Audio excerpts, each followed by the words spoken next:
It's time for the Funkykit Show with your host, Winston Chim, the Mr. Beast of the computer world. Hey guys, and welcome to another live show, the Funkykit Show Live with your host, Winston, Uncle Winston. How's it going, guys? Just get the camera angles right. 1 second, here we go. All right, guys, welcome to the show. Yes, so it's Friday, the 23rd of January. We're already one past, well, almost the end of the month. That's quick, isn't it? All right, we're just getting the streams up and running. We're live on Twitch and YouTube. Yes, we're not on Facebook, and we're not on X. Just want to make sure that we're doing multi-stream. I want to kind of get the stream up and running a little bit better, because last year we had a lot of issues with multi-stream on the multi-platforms. So this year, I think we're just going to concentrate on YouTube and Twitch. So these are two platforms running right now, live. And by the way, I put the lenses back in because I want to see what it looks like without the lens, and we'll put the lens back in. So these are the Meta Rayban Gen 2, and they're not transition lens, they're just normal lens, dark lens, and they are quite dark. But it's nice. It's, you know, Ray-Bans, it's okay. I've been testing it for about a week, and it's not too bad, although the Meta AIs is okay.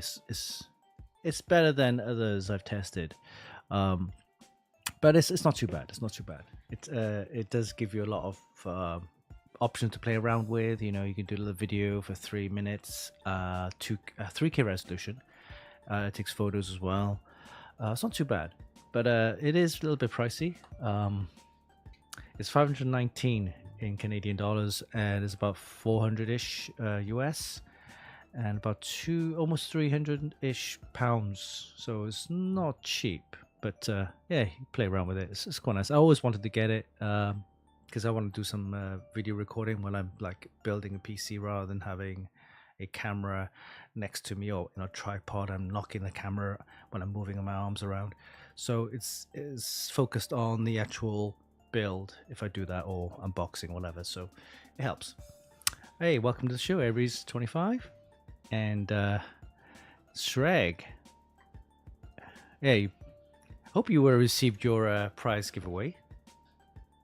Yes, we had prize giveaways this month as well. We got a few prize giveaways to give away this month, so watch out for that. I'll mention that later on in the show. All right, we're just getting the streams up and running. We're live on Twitch and YouTube, so if you want to check it out, go ahead. Making sure we have audio and video, no problem. Any issues, let me know. Okay, well, on the agenda for this week's show, we have news and updates on our website, of course. We're going to cover a recap on CES 2026 day 2 and 3. So we got lots to cover on that one. I'll show you some of the interesting products that they showcased. Most of the stuff we saw at Computex, but they did have couple of new items, so I want to cover that as well. And after that, we have the rig builder, our system configurator, developed by my brother Yao. So a fantastic tool for you guys to get some prices from Amazon. And of course, we have mods of the week taken from our Extreme PC Modding group. I've been posting a lot of stuff on there, PC mods, builds, and from other people. So I want to show you what they've been up to. And of course, we're going to take a break after that, and then we're going to talk a little bit about with prices of PCs going up and up, including of course the RAM, the graphics card, and everything else. There's been talks about companies that are going to be renting computers. So now you don't have to buy one, you can rent a PC. What do you think, guys? Or lease a PC. So that could make sense, that you don't have to buy a computer all the time, but then you could maybe every 2 years or 3 years, 2 years, I'd say, then you can upgrade to a newer PC, but of course you pay a monthly leasing charge or renting the PC. So what do you think about that, guys? We'll talk more about that later on the show. And PC project for Q1 of 2026. So we're planning to build another PC project. Now this time we're going to be using more custom loop water cooling. So I'm thinking of maybe collaborating with Bits Power which I'll show you some of the bits power builds that other people's been doing. Yeah, I want to get back into custom loop. I feel that it's something that I can play around with, have a nice looking PC with a custom loop. So yeah, we'll talk more about that in the show later. And then of course we've got some prize giveaway announcements, new prize giveaways and stuff like that. So all right, let's get the show on the road. Shrek, all right, you sitting in the shopping box. I've been crazy busy this month. Oh yes, I got some fun toys, gadgets I have bought as well. It's these little things. I'll tell you more about these later on in the show. Okay, so CES news and updates first. Let's have a look at the news updates on our website. Check it out. Okay, so Asus got a new Expert B3G2 notebook. Seems okay with a Copilot PC plus PC. Some earbuds from QCY. EK's got a new water block. Oh, this is interesting. This is the new Ryzen 7 9850 X3D. So retails at $499. January 29th, and it's basically a little bit of a refresh from the 9800. It's got a slightly faster clock speed, so virtually the same. It's just a little bit faster on the clock speed, I guess. These are the specs: 5.6 gigahertz max boost clock. Some people actually overclock these to 5.7 or even 6 gig. 8 core, 16 threads, Zen 5 architecture, 96 L3 cache, 96 meg, 120 watts DDP, and the rest is of course PCI Gen 5, DDR5 support. It's got built-in Radeon graphics, the 22 megahertz, 2200 megahertz 2-core Radeon graphics, basic really.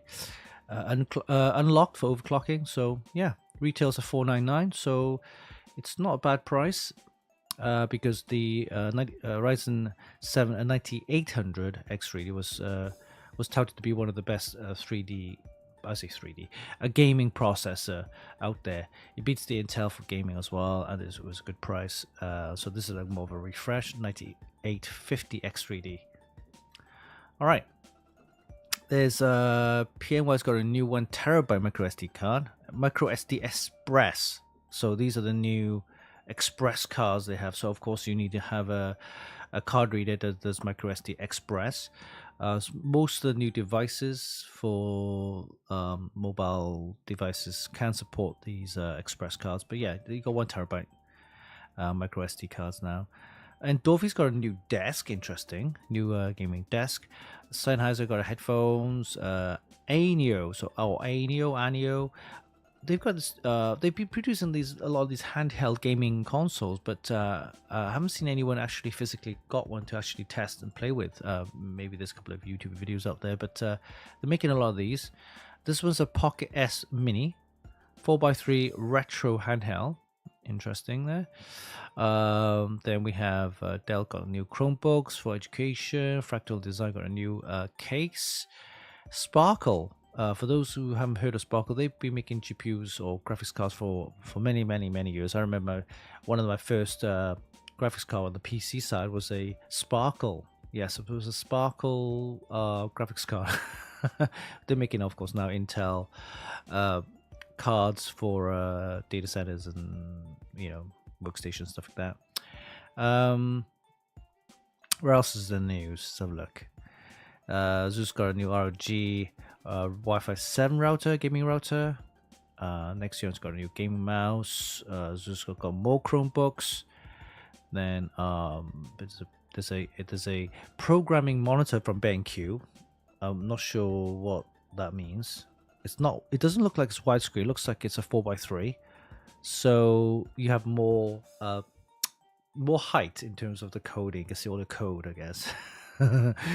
Be Quiet's got a new dark gaming mouse, lightweight, I guess. Then you have gaming controllers, cooling fans. Yeah, lots of news items on our website. Go ahead and check it out. Oh, this is interesting. Micron's acquired a Taiwanese fab. fab is a fabrication plant for making wafers, so Micron are upping their production of DRAM. So hopefully it probably will make a dent in the price of RAM, because we're going to see price of RAM kind of still go up even towards the end of the year, and we won't see any kind of real significant changes until 2027, to be honest with you. So you're looking at about another year of high memory prices, unfortunately. So lots of news items there. Go and check it out. And before we hit the CES roundup of day 2 and 3, we will check out the chat and see what's going on. Hey, Slow Smokes, welcome to the show. Scumberg, Vinky 25 or Vinkle 25. Hey, Dorian. Hey, guys, welcome to the show, the Funkykit Show live. Yes, I've got my Rayban Metas Gen 2. They work okay. It does play pretty good music too. I thought it was going to be like really low volume, but it's not too bad. And for some reason, of course, it's just here. The sound comes out of here.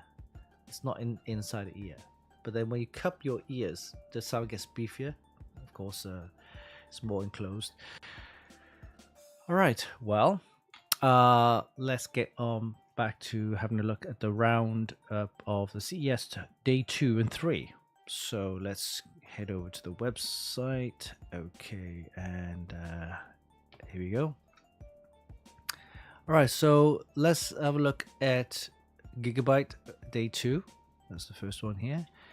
All right, so Gigabyte, they showcased this. This is their Infinity, their GeForce RTX 5090 Infinity 32 gig. So it's a nice, big, beefy graphics card, but it is smaller than usual, because normally I was speaking to Andrew, and it kind of comes out standard GeForce RTX 5090s will probably be a lot larger. So this is more of a compact version, a 2-fan edition or 3 fans. Well, there's another fan in the middle right here. I'll just show you here. Yeah. So there's a fan in the middle here, a small one that cools the actual GPU, I guess. Then of course the rest of the heatsink. But then 2 fans, and there's a really thin LED rim around here on both the twin fans, and of course it does that funky rotating LED effect, which is quite nice. Yeah. So the fans actually pass through this heat sink, and most backplates are the entire graphics card backplate, so it covers the whole thing, but this one has holes cut out, revealing the fins for the heatsink. And that actually the fans will blow air through the heatsink to giving you more airflow, cooling the heatsink, I guess, better. So that's nice. Usual 3 display port, 1 HDMI. The PCIe power connector, the 16 pin here, it's actually angled, so it gives you, without having that issue of like the plugging the cable straight into the card, this actually angled this way, so it gives you more options to bend your cable and kind of have more of a cable management easier. There's a little switch here, bar switch here, I guess, for silent operation or performance. A little switch right here. That's what the card looks like. It looks nice. You know, if you ask me, do I prefer the Asus Matrix one or this one? I like this one because it has the fans, twin fans, and also has LED rim on each of the fans. It looks really nice. It is nice. Don't ask me the price. Probably $4,000 ish for a 5090 32 gig. But it is very nice. Yeah, very nice. Okay, what else do they have? They got the X3D AMD motherboards. So these are the newer motherboards to support with, I guess it's more BIOS options for supporting the X3D. But this one is the wood. Yes, we've seen this floating around. It's just the wood edition. So you got some of the wood trims here. it's a bit of aesthetic, I guess. It's not, you know, something that, not it's not suitable for everyone. But it looks okay. If you have a wooden theme PC build, then this would look pretty good. Yeah, they have a little bit of trims here.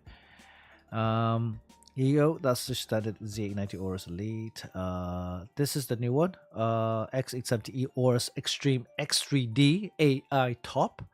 Now it has a lot of advanced features here, enthusiast features.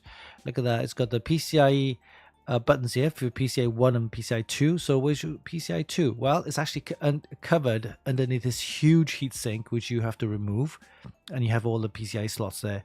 Then you have easy quick release for the PCI Gen 5 SSD slot right there.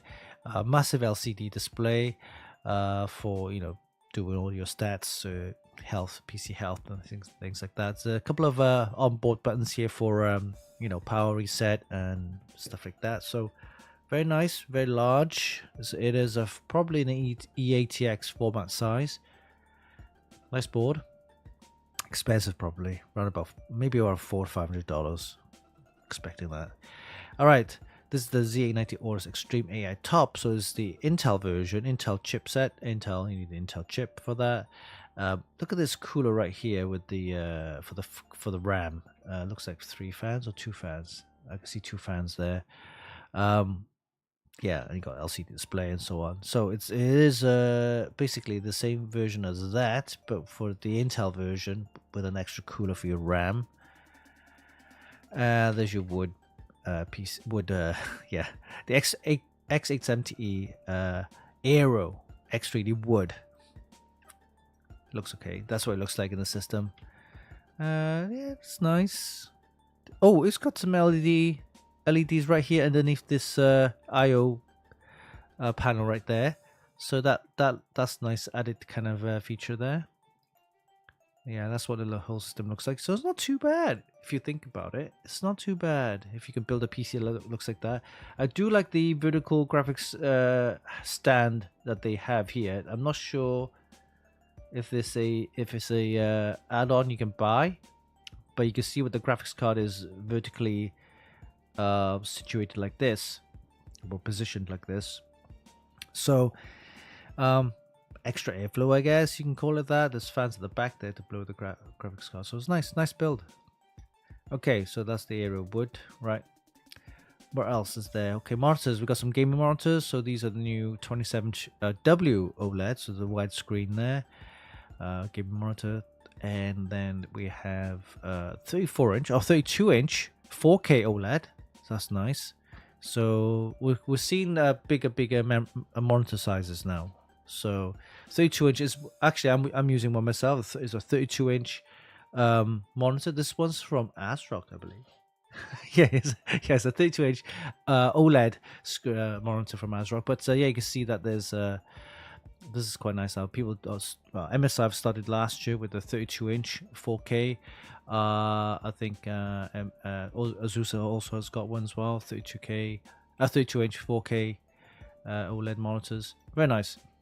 This is the 27-inch W OLED, and this is the curved 34-inch QHD OLED. So what we're seeing now is a lot higher refresh rates. Before we were hitting like 240 hertz, 170 hertz, 180 hertz. We're seeing monitors now hitting 360 hertz, 180 upwards. So 180 hertz is kind of the standard now, and then we're going up to like 360. So having a curved monitor at 360 hertz refresh rate, that's not bad. And also it's got G-Sync support as well. So it's a very nice monitor. It's going to be probably expensive as well. But we're looking at $700-$800 even more on some of these monitors now. All right, so monitors aside, we got gaming laptops. So some of them are with the GeForce RTX 50 series. Some of them with 5080s, 5070s seems to be a more popular choice. Now this shows you or demos the cooling system they have on the laptops. So you got twin fans and lots of heat pipes for cooling the chipset, and also probably like what do you call them? The graphene for the SSDs and things like that. So advanced cooling for the Infinity EX cooling system for your laptops. So yeah, Gigabyte's not that popular with gaming laptops. However, they are trying to make into the market with that, and some of them are not too bad either. I do like the Aero editions. They are slightly lightweight as well. All right, we're starting to see now pre-built systems as well. Both not just from MSI, but Gigabyte and Asus is also doing them now. Pre-built systems, I think what people know that buying separate components can be pricey if you build up your own. And a pre-built system kind of guarantees or warranty as well. You get good warranty as well. But yeah, you know that if it's a pre-built, you know that it's going to work well. However, it's going to be just as pricey, I guess. But you have the less hassle of individually having the RMA warranty if one component goes wrong. If a pre-built system, something goes wrong, then it's under warranty. The whole system either gets repaired or replaced without having any issues to worry about RMA, which could take, I don't know, weeks just to get a replacement board or replacement graphics card. With a pre-built, you're covered with a warranty, I guess. That's one of the advantages. All right, so we got some demo of this CQ DIMMs. You notice my XPCM badge there. So clocked unbuffered dual inline memory. So these are the CQ DIMMs or CU DIMMs. Someone call it CU DIMMs. But yeah, it's this has only got two modules. So it's basically for high speed RAM. So this RAM will probably hit 9,000, 10,000 even, right? But in this case, it's actually showing you that it's got 228 gig modules at DDR5 7200 speed. So like I said before, if you're having high capacity memory, 128 gig modules or higher, then the DDR5 speeds will actually get lower. So it's just for compatibility and stability issues. You'll find that most high capacity RAM often sell around, with the spec of DDR5 5200 or 5600. So having high speed RAM running at 7200, 128 gig modules each, has 256 gig module setup right there at DDR5 7200. That's not too bad of achievement with these CQ DIMM, they call it, of course. So not bad. We probably won't see this type of RAM from Gigabyte. That's more of a demo prototype thing. I'd be surprised if they actually manage to sell these. But yeah, nice. Okay, so this is what it looks like. Yep. This is on a Z890 Aorus Tachyon motherboard, and it's got two sticks of DDR5 DDR5 6400 at 128 gig modules, right? So it is using the 8 data modules. Okay, so there's a couple of video shorts if you want to check it out. There's actually 32 video shorts of the CES coverage. Go ahead and check that out as well. So that's Gigabyte. Mostly the main X3D motherboards. There's the Infinity graphics card, GeForce RTX 1590 Infinity 32 gig, and there's a couple of monitors and some laptops. So that's basically what Gigabyte showcased at CES. All right, let's move on to the next one. Asus, okay, or Asus. Some people call it Asus. Some people call it Asus. All right, so I think the main product that they were showcasing is the ROG Chronox ARGB case. So this case is full-size eATX case. So it's pretty big. So let me see, get this picture out. This is the white edition, and it's got an LCD, built-in LCD panel right there, which is adjustable. You can actually, I don't think it's detachable. Is it detachable? I haven't seen it detached. I've seen it kind of like flip to the side. Oh, Where's my XPCN badge? Yeah, I'm sure it comes with these fans. So these are the fans with some nice LED effect in there. It's a full size EATX case, and this fan section right here, you can actually rotate it.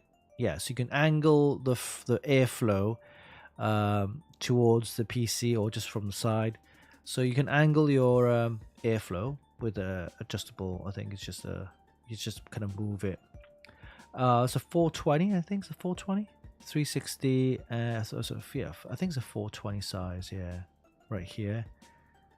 And then you have 360 standard there. You can actually fit a larger heat radiator.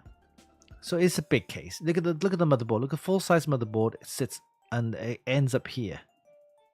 So look at the size of it, and you got this whole area. I'm guessing where the PSU sits inside this area here.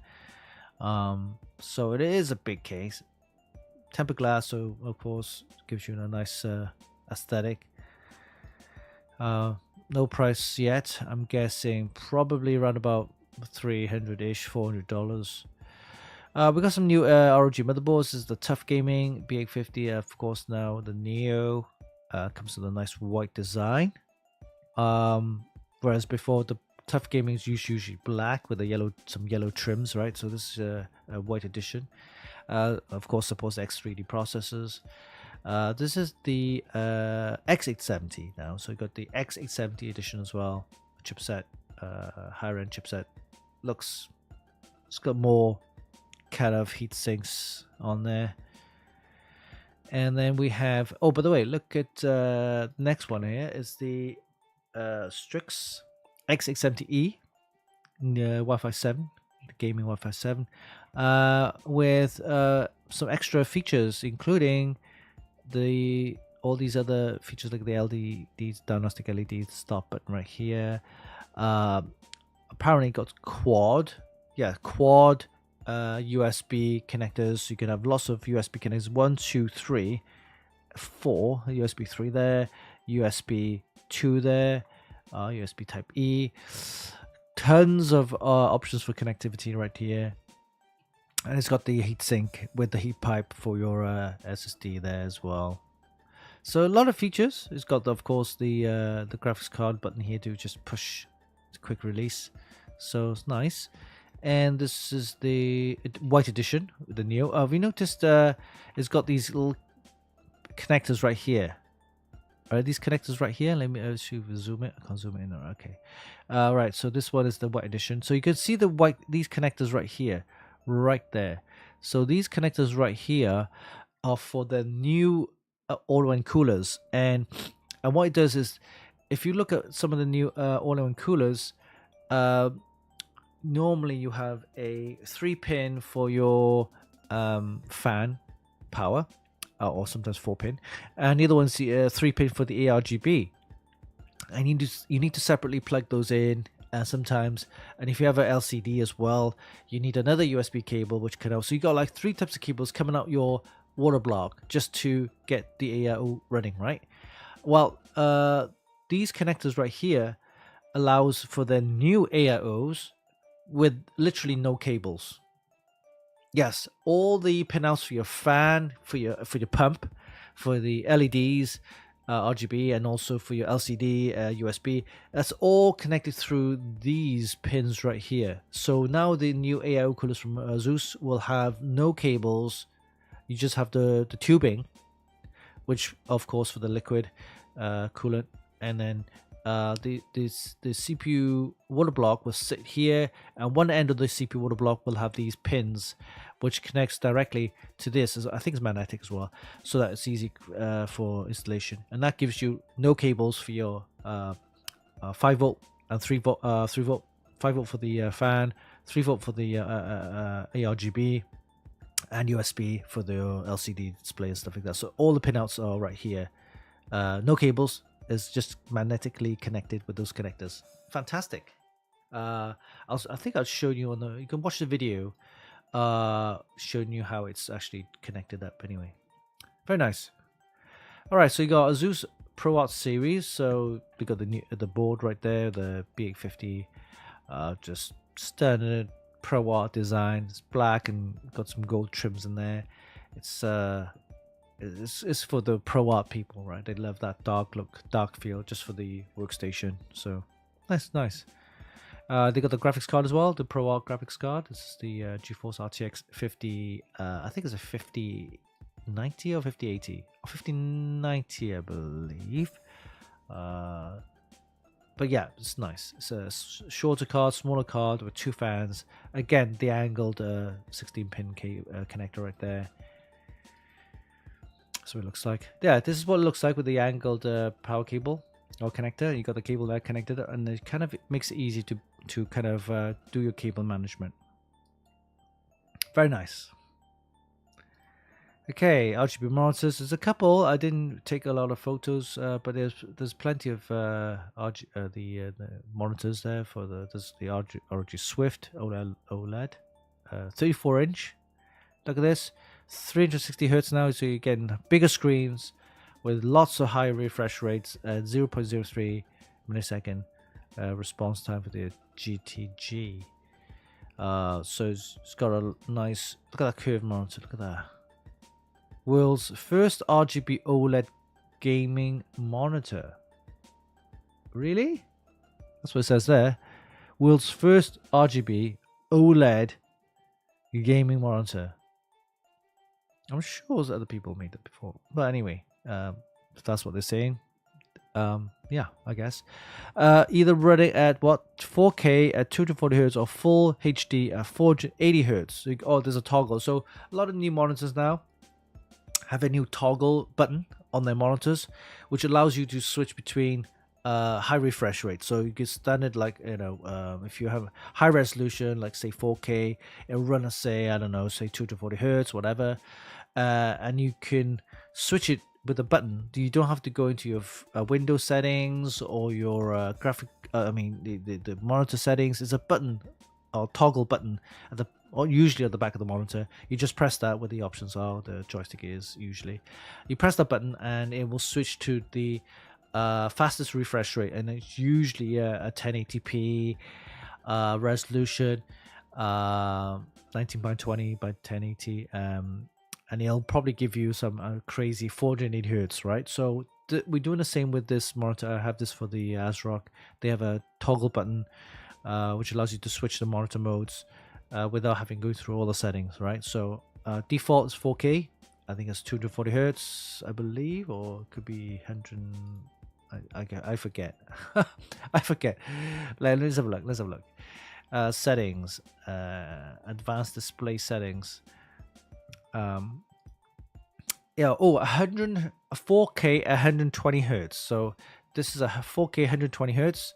But if I press the button on the monitor, it will switch to a full HD, which is 1920 by 1080 at 480 hertz. So it gives you a quick, just dual monitor. They call it a dual monitor switch.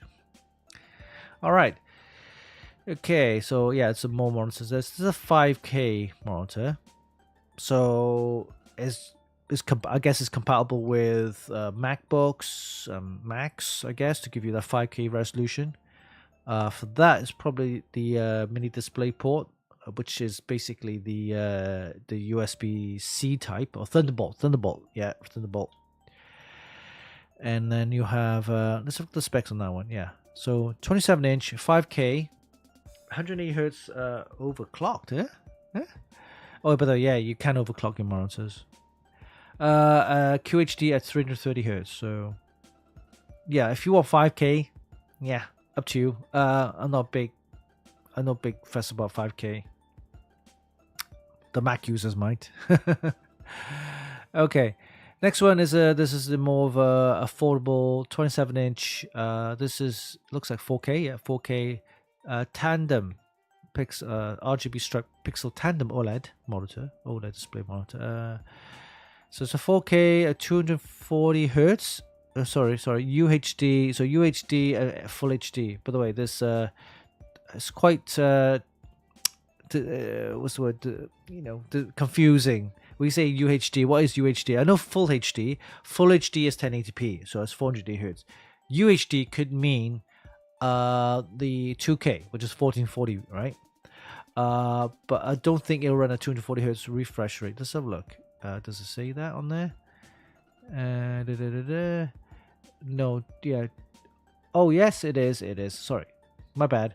4K at 240 hertz and Full HD at 480 hertz is a dual monitor mode. Of course, now all the new monitors will have a DisplayPort 2.1, which is the new 80 gigabits speed port.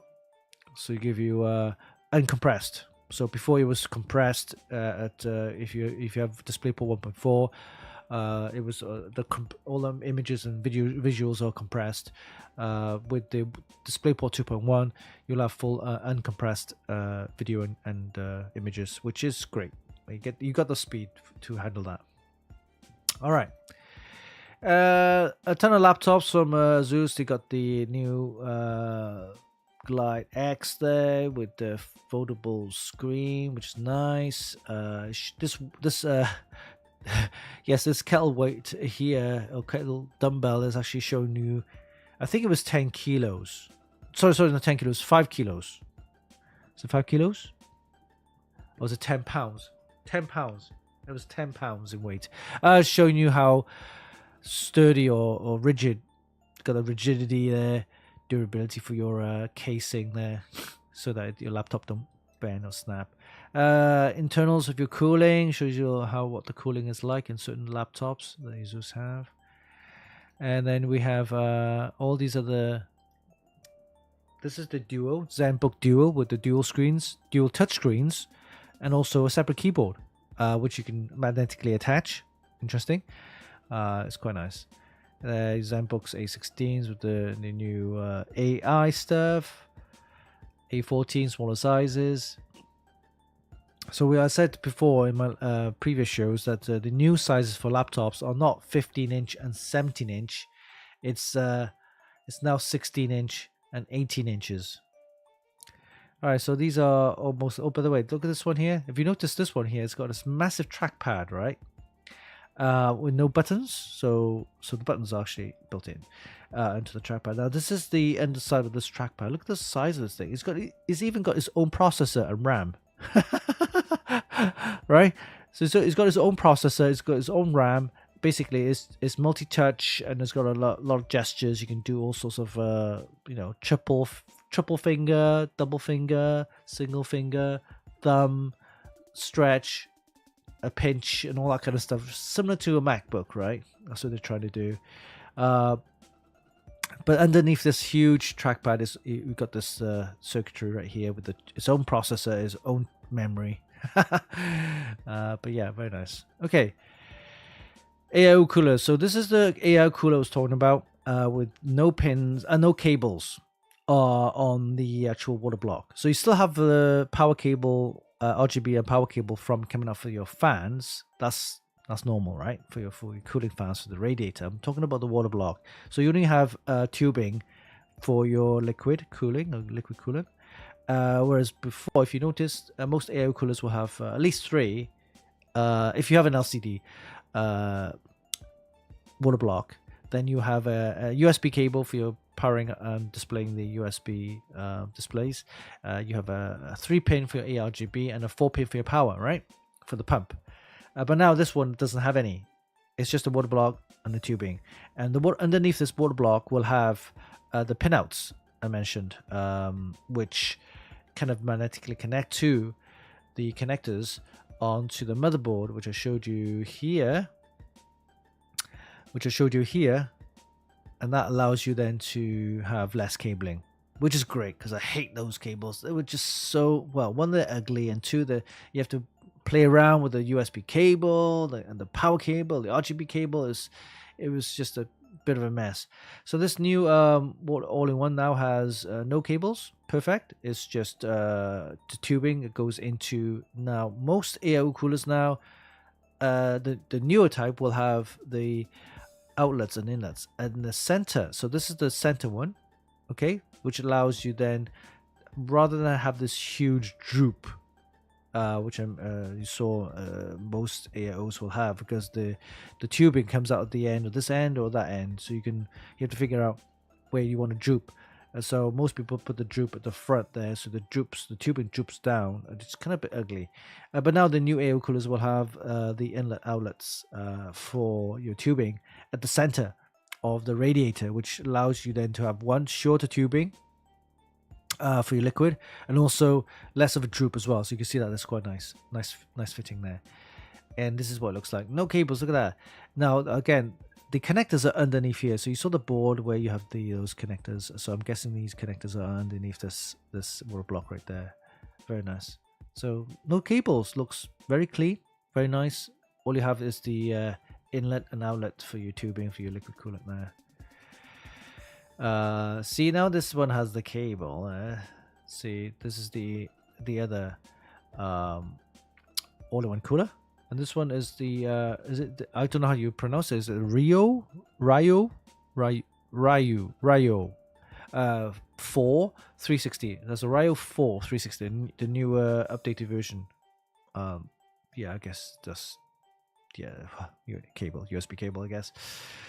And then if you look at these cables, see the cables right there. That's, I suppose you can hide it.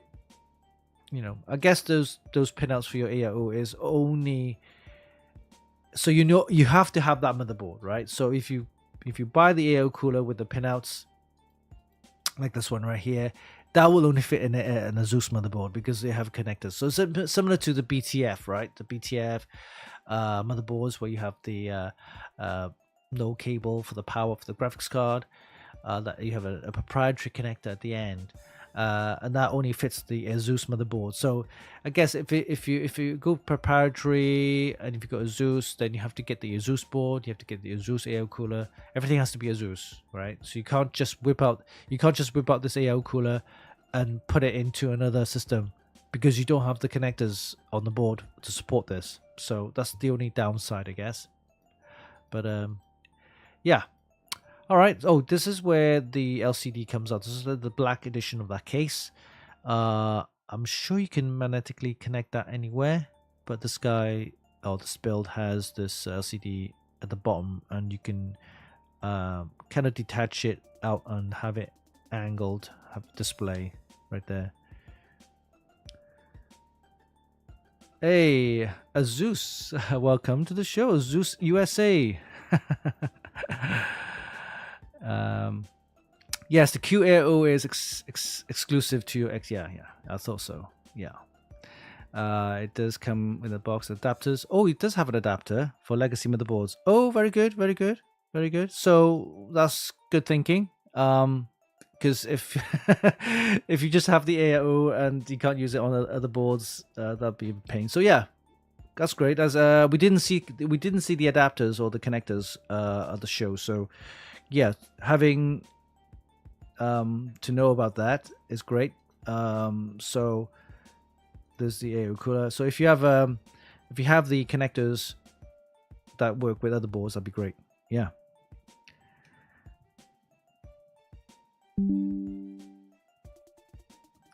All right. Okay, so that's the Asus AO coolers. Oh, here you go. This is a closer shot.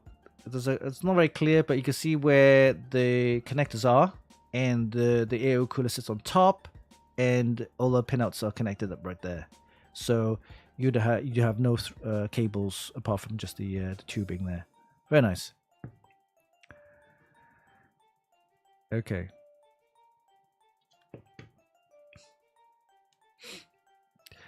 Seeing that there's an underside removable USB module. Okay, so I guess this module underneath this wood block you can remove and plug in your USB cable connector that allows you to connect to other motherboards. Okay, good. All right, Wi-Fi 8 router. So this is I saw this at the show. This is great. It looks like a polygon kind of shape thing. It has no antennas sticking out. So one of the things that I found with routers is that it looks too futuristic with these antennas sticking out everywhere, right? It's kind of like, well, it can be ugly, but this can be placed in anywhere in the house, right? In the living room, whatever, and it looks decent. Of course, this is a new Wi-Fi 8. I'm not sure if there's any motherboards or any other devices can support Wi-Fi 8, but this is the new type. So expect Wi-Fi 8 coming out this year, end of year, maybe we'll see Wi-Fi 8 modules and devices. 2.4 gigahertz, 6 gigahertz band, and 6 gigahertz bands. Multi AP coordination. So, message on WhatsApp from Kate and Tam saying, "Can I go to RC with my friends at 1:30?" You can now reply with a voice message on WhatsApp, Messenger, and Instagram. To try it, say, "Hey Meta, reply with a voice message." I just got a message from Meta. So, give me a second. Hold the screen. I'll be back.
All right, guys, I'm back. Sorry about that.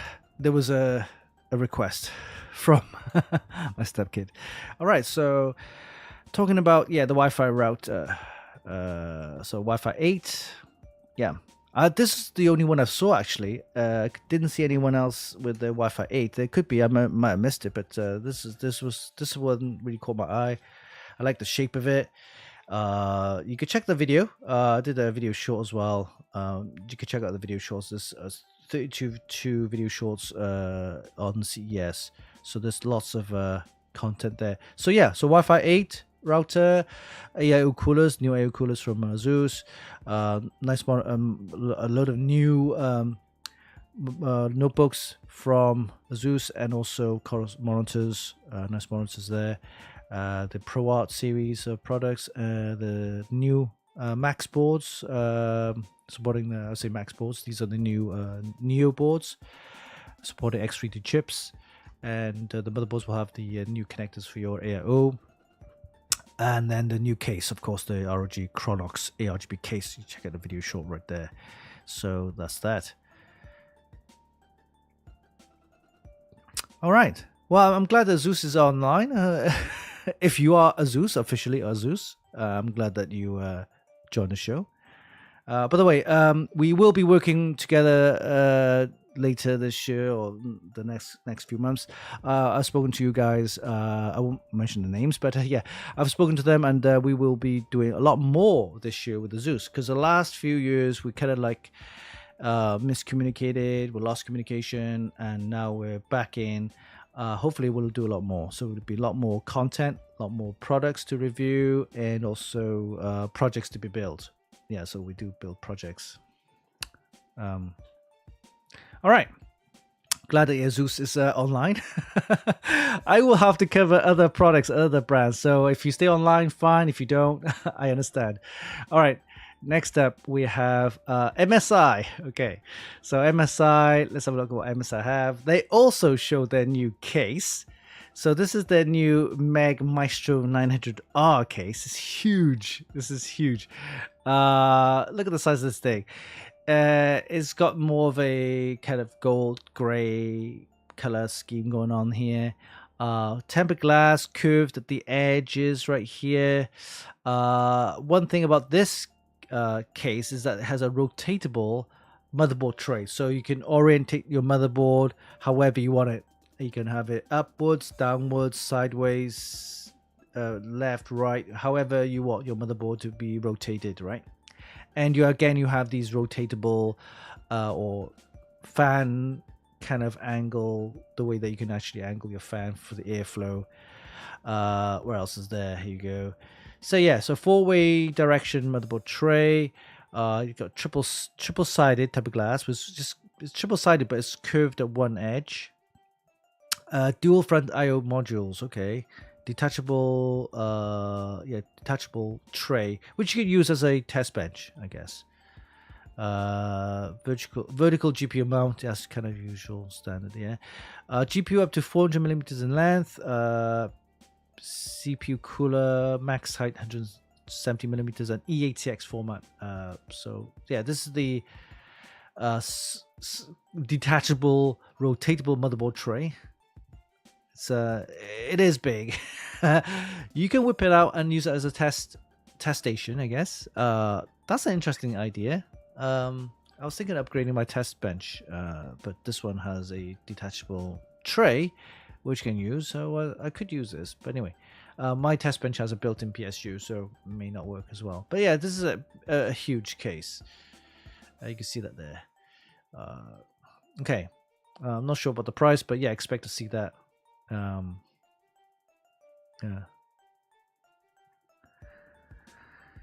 So that's that.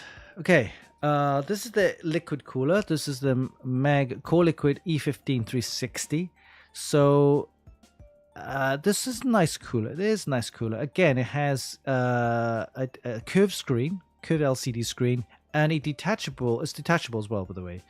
And it has these connectors right there. That's what it looks like. So I can't see the cabling. I'm not sure if it's hidden. I didn't see the cable. All I saw was the inlet and outlets. I'm guessing that the cabling is in the actual hidden away. Let me see if I can get a better picture here. No.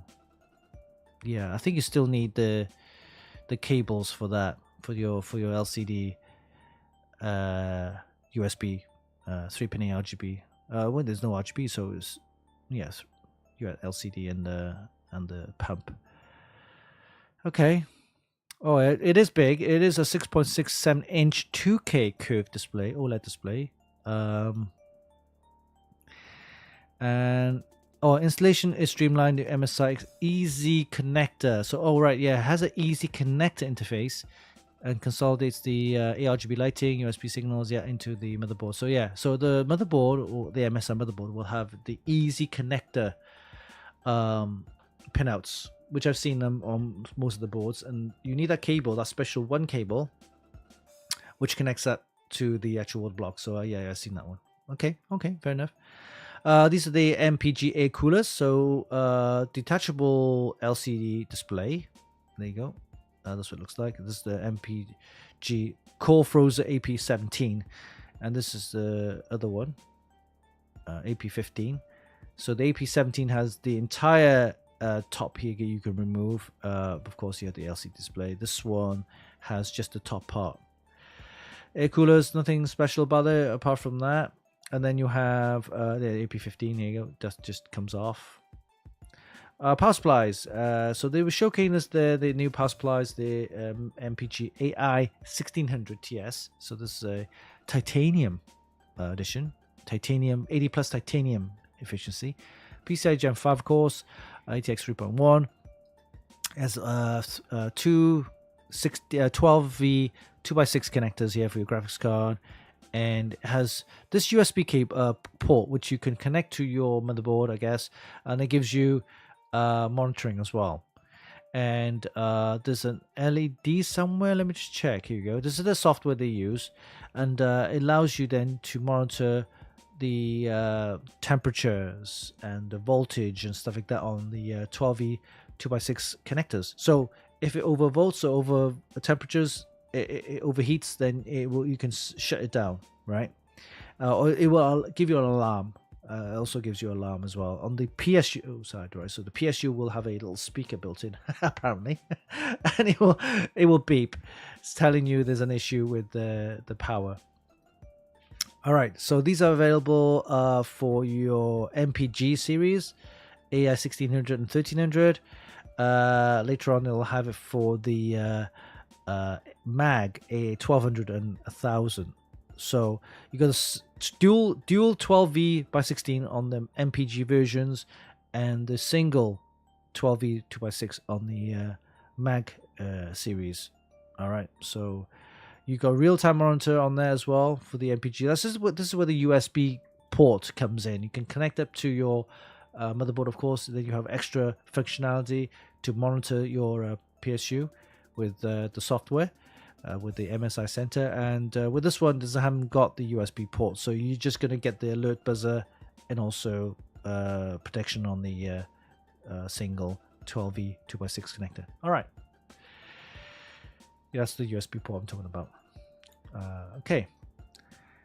And then we have they were demoing their high-speed memory with 8 data. So this is the high-capacity memory.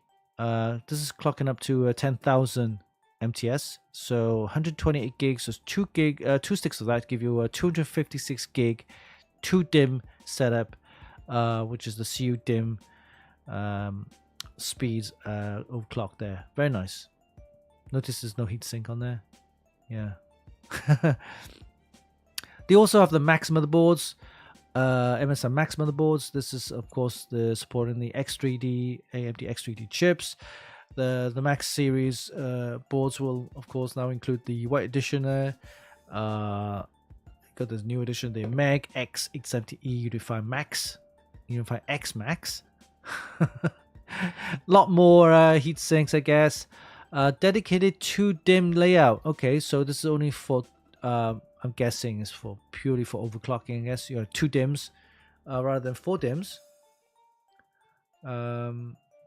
Built for the purpose of overclocking. So this is really for the overclockers there. All right, so this is the B850 Max, MAG B850 Max, which incidentally I'll be getting one from MSI. So MSI will be sending one of these out. In fact, I'll be getting it next week. We'll tell you more about it. So what does it have? Well, it has it's got a nice white design. Notice there's 4 PCIe slots. This is quite rare now. I can say quite rare, because most will have only 2. Well, now we've seen a little more motherboards with 4 more slots. I'm guessing it allows you to add more add-on cards, PCI cards. If you're doing large language models, you might get a board which has enough PCI slots for those graphics cards, I guess. But yeah, it's got this nice white design. It's got the easy kind of button there for your graphics card release. Heatsink, pretty much standard for your PCI 5. But it's the new type of board, B850 Max. Let's take a look and see what this is. The Gaming Plus Max. Okay, good. This is the black edition, black version of it, with more heat sinks. Yeah, it's got more heat sinks, less PCI slots.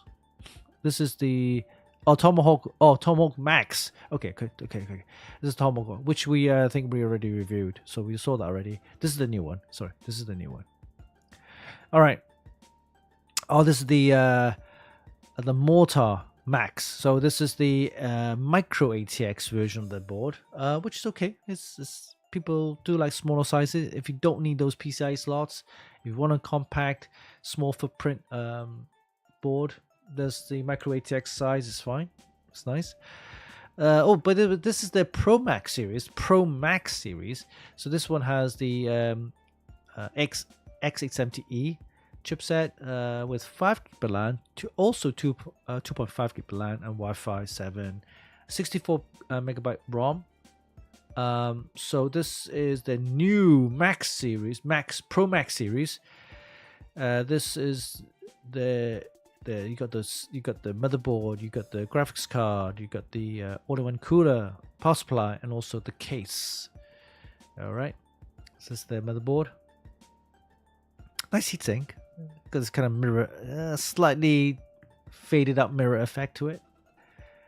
The power supply, platinum edition, platinum efficiency with the 80 plus platinum. AO cooler, 360 AO cooler with the Digi display. Not LCD display, just Digi display. So just have it like the digital display with the temperature and pump speed and things like that. This is an all-in-one PC, by the way. So this is an all-in-one PC with the PC inside the monitor, right? And inside you have the Ryzen AI processor in there as well. Sorry, excuse me. This is the PC. Yeah, the Pro Max 24, the Ryzen processor with the Ryzen 7 H255, Wi-Fi 7 support, built-in graphics, which is the Radeon 780M, pop-up camera right here. And as a 24-inch, 120 hertz refresh rate. So this is good for an office, for example, maybe an office desk, receptionist kind of area. It's I guess it's good for education. You don't need all that PC bits hanging out everywhere. It's all in one. But you are limited to its upgradability and things like that. So it's nice, I guess. For a home PC for kids, maybe.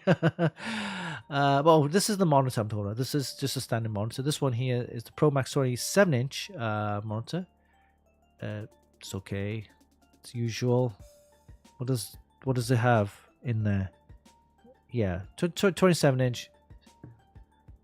UHD resolution. I guess is a 1440. It's not a 4K. Oh wait. It is 4K. I'm bad.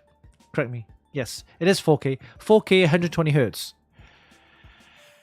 27-inch 4K. It's the 27-inch is the smaller size you can really for 4K.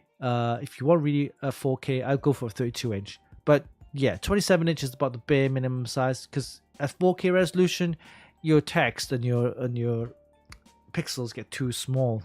You have to squint your eyes to see everything. Yeah. So you got the whole Pro Max series from MSI. So this is the new range of Pro Max products that right here. Pro Max. All right. So you got the NUCs as well. They have the small NUCs. Yeah. Look at how tiny that is. So these are the mini PCs that have. These are more for. This is the AI Edge. So this one. Apparently one of the most advanced mini PCs you can have. If it is all AI in there, it's got the AMD Ryzen AI Max 300 processor. I'm guessing the newer models will have the Max 400 series processor. But yeah, everything about it is AI, unified memory, up to 96 gigabytes of memory. Supports models with up to 120 billion parameters. I'm guessing this is really for AI processing, AI programming, that kind of stuff. So yeah. If you're into that, you might want to get or check out this. You don't have to buy all separate components to build something just for AI. They have mini AI PC units like these, which will do the job for you. These are smaller mini PCs and also the NUCs. And then they have their monitors. This is the MAG 27-inch PD7 monitor. Everybody's going for the 27-inch now. So 24-inch is kind of it's past now. It's history. You can still get 24-inch, but yeah, 27-inch is everybody is going for the 27-inch or 32-inch. And with 27-inch now, they go in higher resolution again. This one's 5K, 27-inch 5K with up to 300 hertz as quad boost. You can actually change the refresh rates between 75 to a 300 hertz. That's not bad. 27-inch 5K resolution monitor. Interesting. All right then. This is the other monitor. So this is the 27-inch. What's the difference between that and that? PD7 and K Raw 16. Oh my god. Oh, G Sync. Okay, so the other ones. Oh, there's G Sync. G Sync. Okay. This is virtually the same. Okay. One has HDR display 1400. The other one's 400. Okay. Okay. So you have higher spec HDR at HDR 1400. So this is the MPG. So yeah, the MPG would probably be, the mag is more of the consumer, high-end consumer. The mag is the MPG is more the enthusiast. So you get more features, I guess. All right. Monitor arms. You got some monitor arms. Interesting. They do look quite nice. I do like these rather than the boring-looking arms. Have you seen the build by, I think it's Liquid House with the PC unit on the monitor arm? That's pretty cool. Anyway, monitor arms, and this is the beast of the card. This is the MSI GeForce RTX 5090 32 gig Lightning Z with an all-in-one cooler, radiator, and of course you have the LCD display. This is a massive 8-inch LCD. It's huge. Look at that, it's inside there. So you got the Lightning. Yeah, this is what the Lightning Z is, the kind of the high end. Look at this. Look at the PCB on this. All right. This is the radiator, of course, the fans, and then you have the actual unit itself. So yeah, it's got a massive 8-inch LCD display. Displays all your graphics card stats in terms of like the clock speed, the RAM speed, the GPU load, the temperatures, and everything. So I guess you could program other stuff to run on it. So yeah, you have a separate software just to run that as well. So you can check out the video short. I put a video short somewhere. You can go and check that out. All right, so monitors covered, laptops. So this is laptops now. Raider 16, upgradable. So upgradable laptops, nothing new. But what I'm saying here is that it is becoming more relevant now that you could upgrade your RAM or upgrade your SSD in terms of having. You could do that on the high end laptop, which is the Raider 16 Max. Yeah, you could check out the video short right there. The Prestige laptops, AI built in, usual stuff. Lightweight, super lightweight. This is just literally one-handed and it's effortless. All right, and this is the Series 3 Core Ultra 9 X9 Copilot Plus PC. Okay, this is the Prestige 14 Flip AI. So this whole screen flips to the other side of the case or the laptop. So almost like a touchpad then, isn't it? Right? You can just flip the whole screen around. There you go. That's what it looks like. And then it's touchscreen as well. It's nice. Okay. The Stealth series, gaming, I guess. A little bit of a gaming. Looks a huge trackpad right here. 16 AI. So it's Stealth 16 with AI. Well, we got some accessories from MSI as well. You got the keyboards, compact keyboards there. We have different color keycaps. They get really funky keycaps. This one has aluminium frame, dampening, a 5-layer dampening, wireless as well, wireless cable, hot swappable switches. This is the headset, Maestro 500. 100 hours of battery life. So it's not a gaming headset. It's more of it's just a headset, which means you can just use this for, for calls, for audio listening. You could, it doesn't have that gaming feel to it, with the RGB and the detachable mic, retractable mic, and so on and so on. So this one you could actually wear daily as well, for music, for outdoors, for whatever. This is the new gaming mice. They're super lightweight. You got the Versa 500 and Versa 300. Both have lots of battery life. ARM switches, I believe. Tri-connectivity, so you got Bluetooth, wireless, or cable. One has 30,000 dpi, the other one has 26,000 dpi. Both have 8,000 hertz polling, so those are the mice. And we have data mag. So this is the new data mag, 40 gigabits. So the one I've tested and reviewed is the 20 megabits. So the 40 megabits will give you, check the speed out, up to 4,000 megabytes read speed and 3,600 megabytes write speed. So how do you get that speed? You need the USB 4 connector on your motherboard or your laptop, right? So if you have a motherboard or laptop which supports USB 4, then this DataMag 40 gigabits portable SSD will get the maximum speed out of it. So if you only have a USB 3.2 Gen 2, then it will drop down to that speed, which is I think about, depending on the Gen 2.2. Is Gen 2.2 give you 2,000 megabytes per second. A Gen 1 will only give you 1,000 megabytes per second read speed. So depends on your port basically. But yeah, to get the maximum data speed of this DataMag 40 gigabits per second portable SSD, you need a USB 4 port, and of course the cable. Always use the same cable that comes with the box, because I've used other cables from other boxes, thinking, oh yeah, I'll save on the cable, I'll just use the one that I'm using already. No go. Doesn't work. You need to get the full speed. If you want the full speed with the full speed connector, then use the cable that came with the package, right? So that's it. Yeah, aluminum casing looks good. Magnetic with the MagSafe, connects up to your iPhone. Have I got one here? No, actually, it's in the bag. Very good. They are quite nice. And he's got this hook here for your you can attach it to your key lanyard or your keychain. Very nice. It's quite nice. I like it. But this is the new version, so that's that.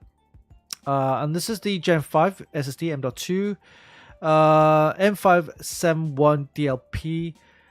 I'm guessing it has the new controller, so Phison. Yeah, Phison E28, which means it runs a lot cooler. It uses less power as well. So we've actually reviewed one of these. Which brand was it? I think it was the Lexar. Yeah, so has the the newer chip, the E28, Phison E28, which means it runs a lot cooler, uses less power. Available in 1, 2, or 4 terabyte capacities, and has 5-year warranty, so not bad. So yeah, if you want a new SSD, M.2 SSD that doesn't run too hot, especially for the Gen 5, this one has the new controller, Phison E28, which runs a lot cooler and uses less power as well. So very good, very good. 14,000 megabyte write speed and 11,000 read speed. 14,000 read speed. 14,000 megabyte read speed, 11,000 megabytes write speed. All right. What else do we have? Okay, that's keyboards. That's covered. And we have the Claw. So the Claw, you've heard about the Claw. Now have the Void Purple Edition color. And then we have Polar Tempest, is the white edition, I guess. Glacial Blue. Glacial Blue looks pretty decent. All right, so Core Ultra 7 processor. Interesting. They all got the Core Ultra 7, which the only thing I think about this is that it will run a lot hotter than... Yeah, it will run way too hot, wouldn't it? It's got the Core Ultra 7 processor. Although it's a low voltage edition, it's an Intel chip. It'll probably run quite hot anyway. But I've never actually had one of these handhelds to play with. I don't see a need for myself to get one of these. So if you are one of those gamers that require a PC-based console, handheld console, then yeah, that might be for you. But for me, I don't see a need for this. I do game, but I rather game on a desktop. So I don't know. But yeah, there's always a market for this. Claw 8. This is a Claw 8 AI Plus. Of course, the other brands include the Asus, of course. Yeah, the ROG Asus one, but Steam Deck. Okay, ROG Ally. They got the Ally X now. I think it's the same one with the better spec, I guess. But that's a lot more expensive. Anyway, MSI covered. So I already covered 2 brands, and I'm out of breath already. All right, let's have the chat and see what's going on. Okay. So earlier, Asus was online on the live stream, so thank you for participating and checking out some of our coverage of CES. So thank you for joining the stream. Your input is very nice, and thank you for confirming. All right, so you got looking back at the chat there. Prefer 27-inch 4K as the PPI is superior. Okay, interesting. Yes. 5K 27 is awesome. Okay. Size matters and resolution. Second model would be the mini LED, achieve luminous. Okay, yeah. So we've seen monitors with mini LEDs. So the mini LEDs, if you haven't seen it, go to your nearest Best Buy, I guess, and check out some of the TVs with mini LEDs, mini LED TVs. Yeah, very nice, very crystal clear, nice black. So, but they're putting all that technology into the monitors now. Okay. Spice Core 11. Hi all, how's it going? Do really people use them for phones? Oh, you mean the for the phones? You're talking about the SSD, the portable SSDs. I've actually tried it.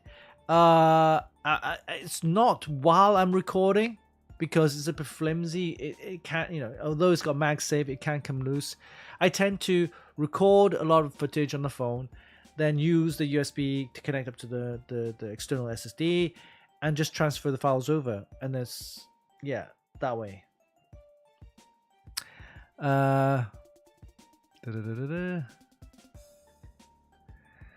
are currently focused on AMD processors powered solutions like ROG Ally series. Yeah. So there's 2 options, the 2 flavors. So you got the Intel versions of the handheld, and that you can go with the MSI Claw, or you go with the AMD Ryzen based, which Asus is doing with the ROG Ally. Yeah, USB storage. Yeah, that's how I do it. I record using the phone, and then after I've done that, I transfer it onto the SSD that way. I have recorded on phone. It does work. It's just you need it if you do full 4K ProRes video recording on the iPhone.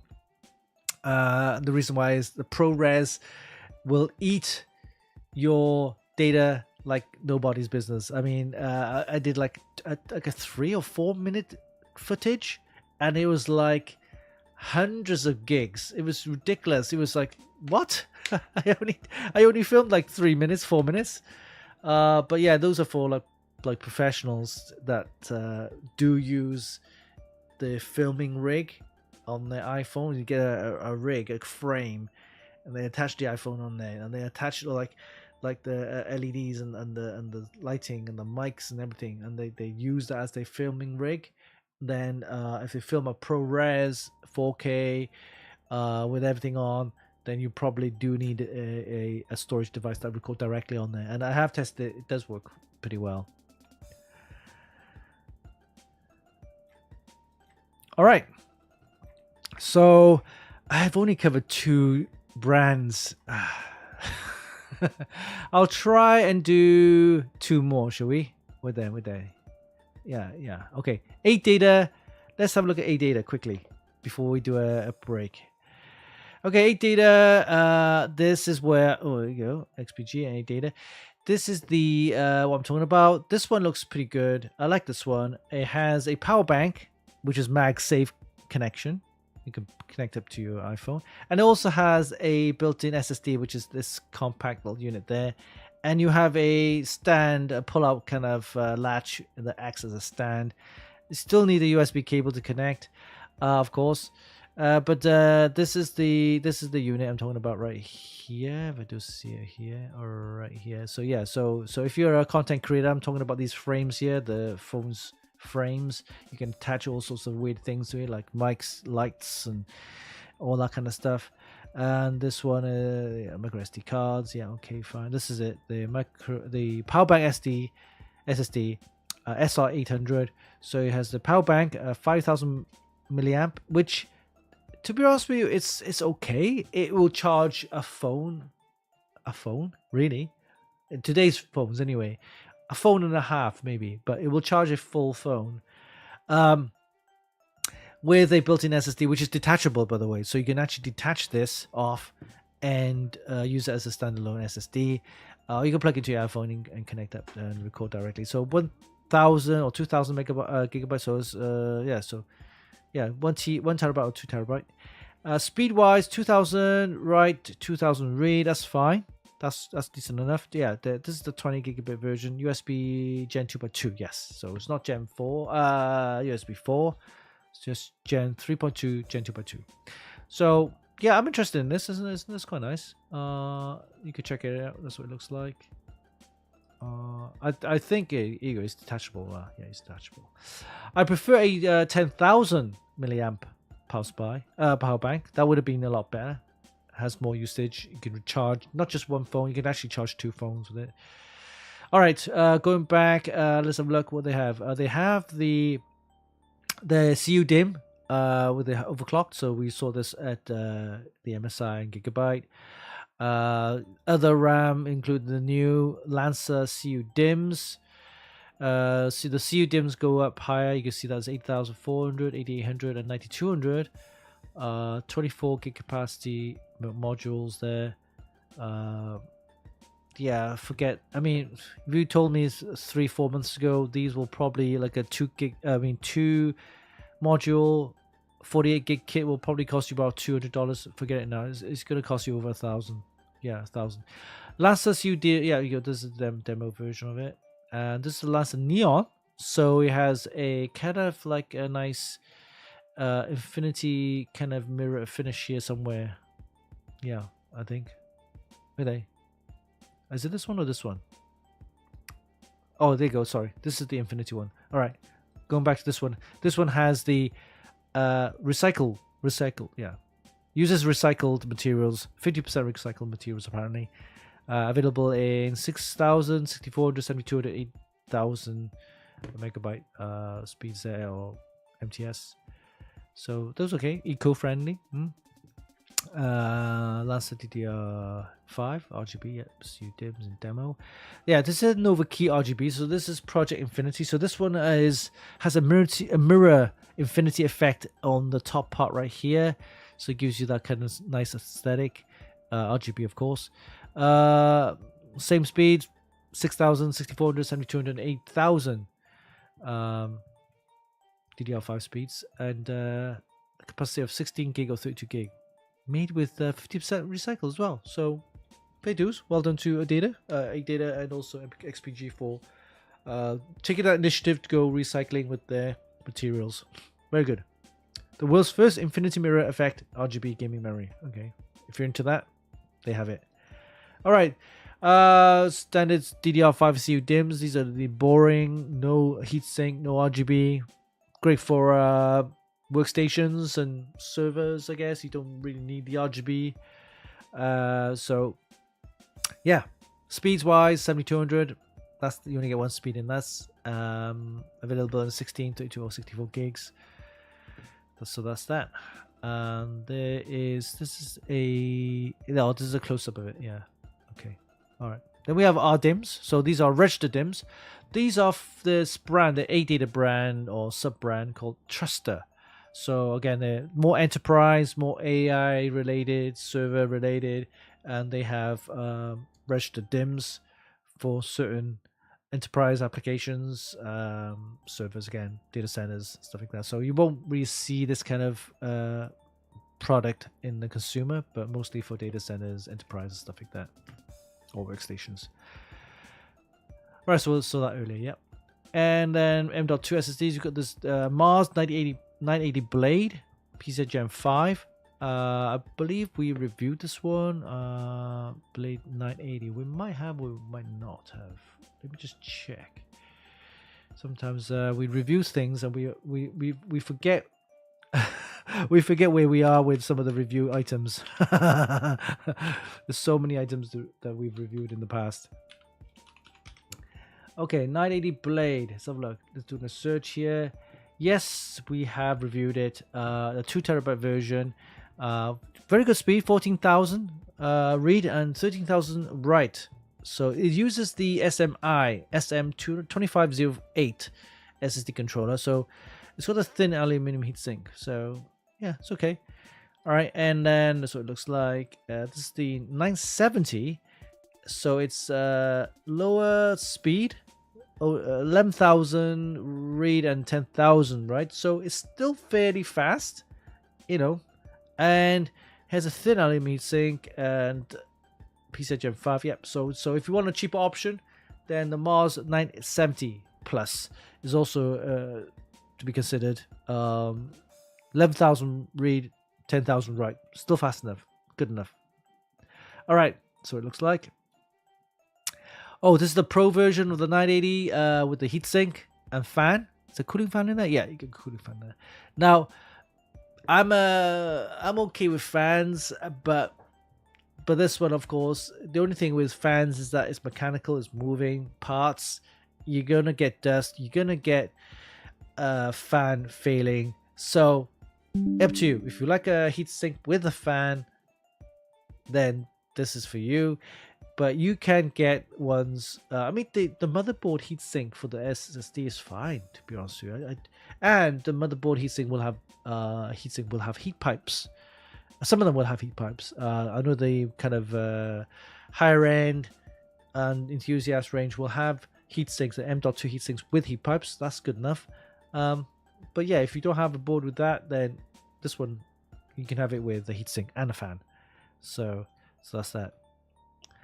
Yeah, that's what it looks like. That's the fan. And the fan fails, or the fan has a whining noise, then yeah, he's like, oh damn, I hate that fan. Okay, Truster, yeah, these are the Truster products, SSDs. These are the stuff you find in enterprise and AI data centers and stuff like that. So you always see any of this stuff on consumer. But there, 880 is Truster brand. That's the SSD. Not SSDs, yeah, stuff like that. Okay, power supplies. This is the Fusion, and you have the Fusion Kyber 2. So 80 plus gold, up to 850 watts. It looks like it's modular. Yeah. Oh no, this is not modular. Sorry, this is the more of the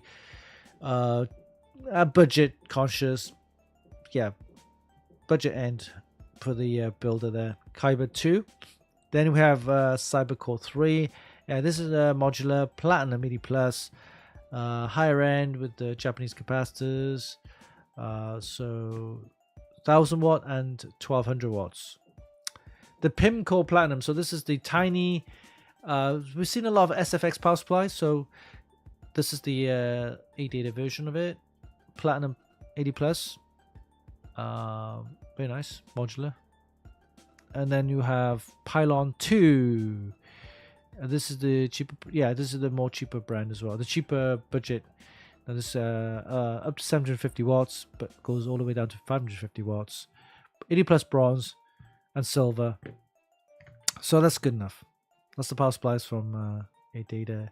Then we have coolers. The air cooler Infinity 42 SA. It looks like a thin tower with one fan, and then they have the Maestro View So it's a slightly bigger heatsink with a LCD, a cooler with one fan there, and then of course this is the three fan setup with hurricane clip. Allows you to, I think, magnetically connect them. Clip on daisy chain. Sorry, not magnetically connected. It's just a clip on. So it's clip on daisy chain, cable free connection for your fans. So I guess you have those pogo pins which you connect these fans, RGB. Okay, hurricane clip. And this is the Levante View Pro 360 with the LCD. Everybody uses curved LCD displays now. 6.7 inch curved LCD display. You got with XPG Prime support. I'm guessing with the software, right? 360 radiator, yeah. So, yeah, pretty much what a lot of people do now with the LCD displays, curved LCD, all-in-one coolers. And what else do we have there? We saw the Smart Pocket AI and the power bank. Yeah. So, all right. So ADATA covered, and then we'll do one more before we take a break. ADATA covered, and let's look at the in-win one. Okay. We might have to do day 3 next time because there's a lot of coverage. All right, in-win with the signature case. Massive case. They usually make one signature case a year. Usually demoed at Computex, but this year they demoed one at CES, which is interesting. This is what the case looks like. It's got this. It's very futuristic polygon style kind of case with tempered glass and a polished stainless steel. So what you're looking at are these panels right here are tempered glass.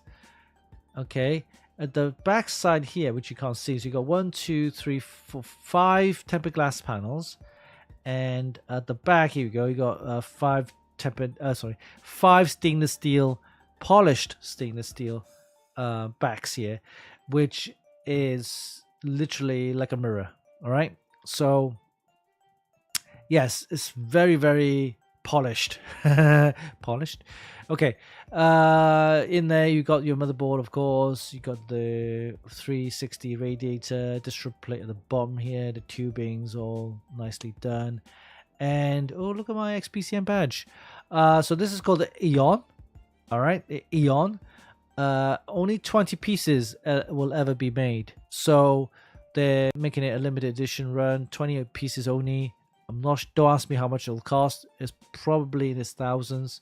Okay, 20 pieces. And what happens is, if you look at the video, which I made a video right here, the whole of the back will actually kind of they comes with the RFID card where you place that on the panel at the bottom, the base. Of course, this case comes with the base. With the base is basically that part right here. And let me show you a closer shot of it. So this base right here, the case, the whole system, this whole case includes this panel right here, the LCD panel right here. And I'm not sure if it's touchscreen, but it tells you a little bit about the case.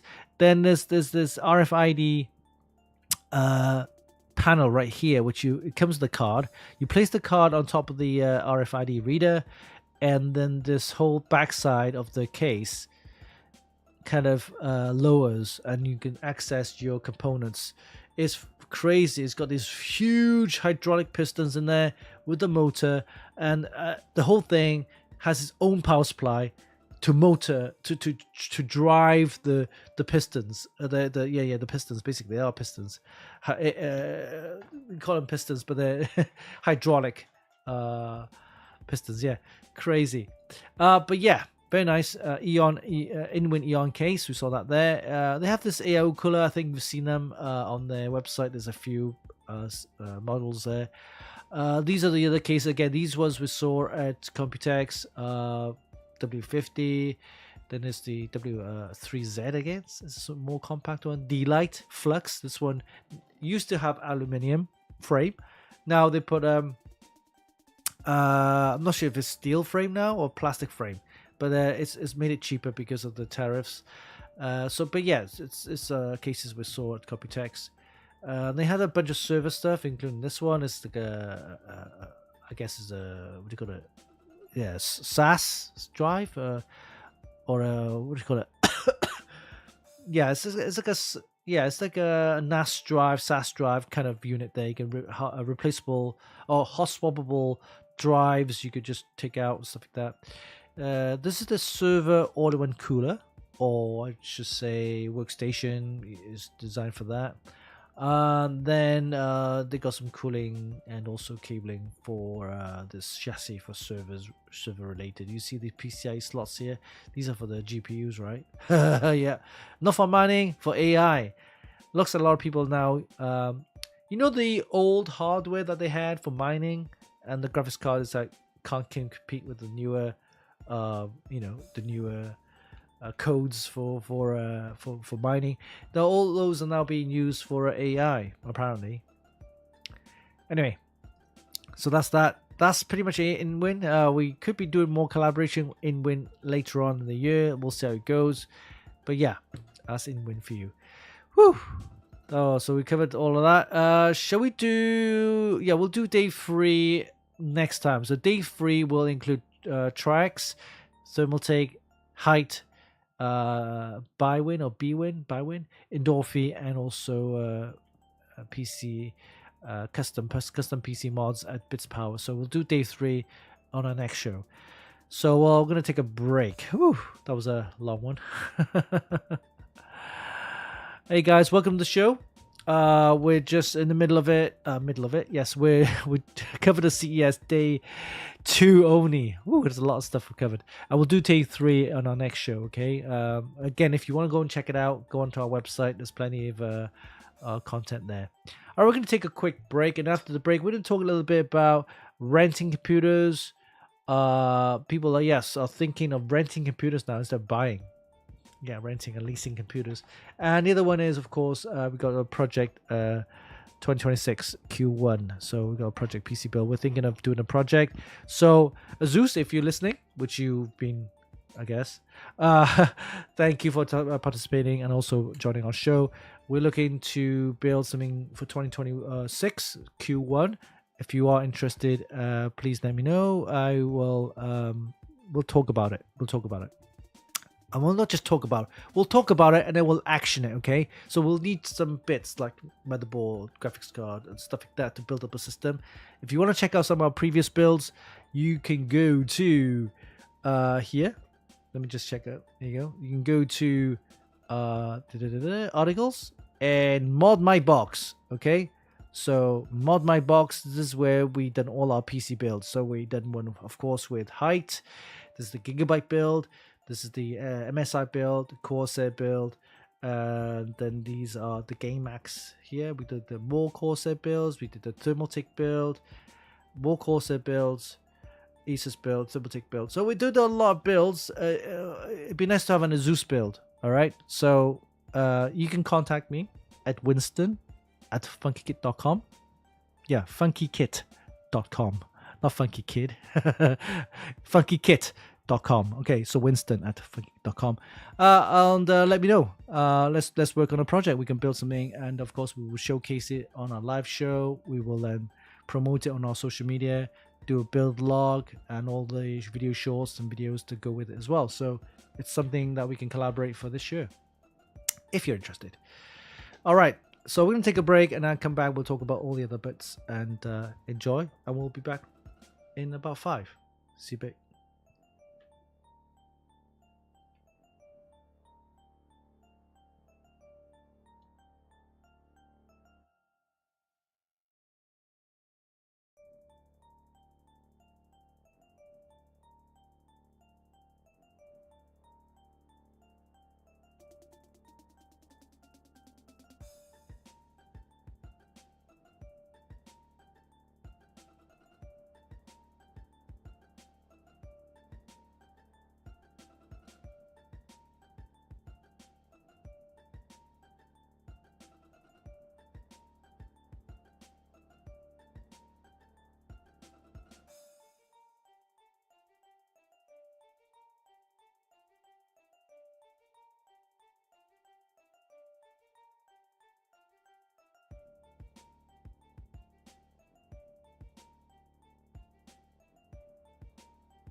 Hey guys, I'm back. Welcome to the live show, the Funkykit Show Live.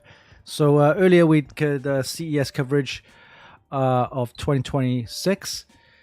Yes, and Zeus was online. So thank you for participating and checking out some of our CES 2026 coverage. And so quickly, we'll do mods of the week. Let's play a little bit of voiceover here, right here. It's time for Funkykit's mods of the week. Yes, taken from our Extreme PC modding group, XPCM.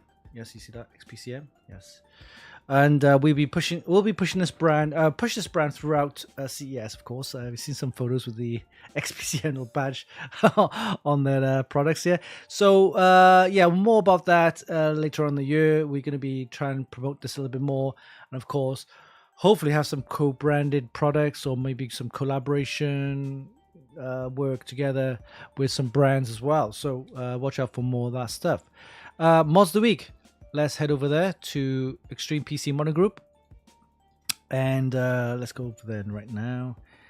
Okay, so I've been posting a lot of videos. So this one is, I won't play it because the music will get too loud. But this one is Bits Power.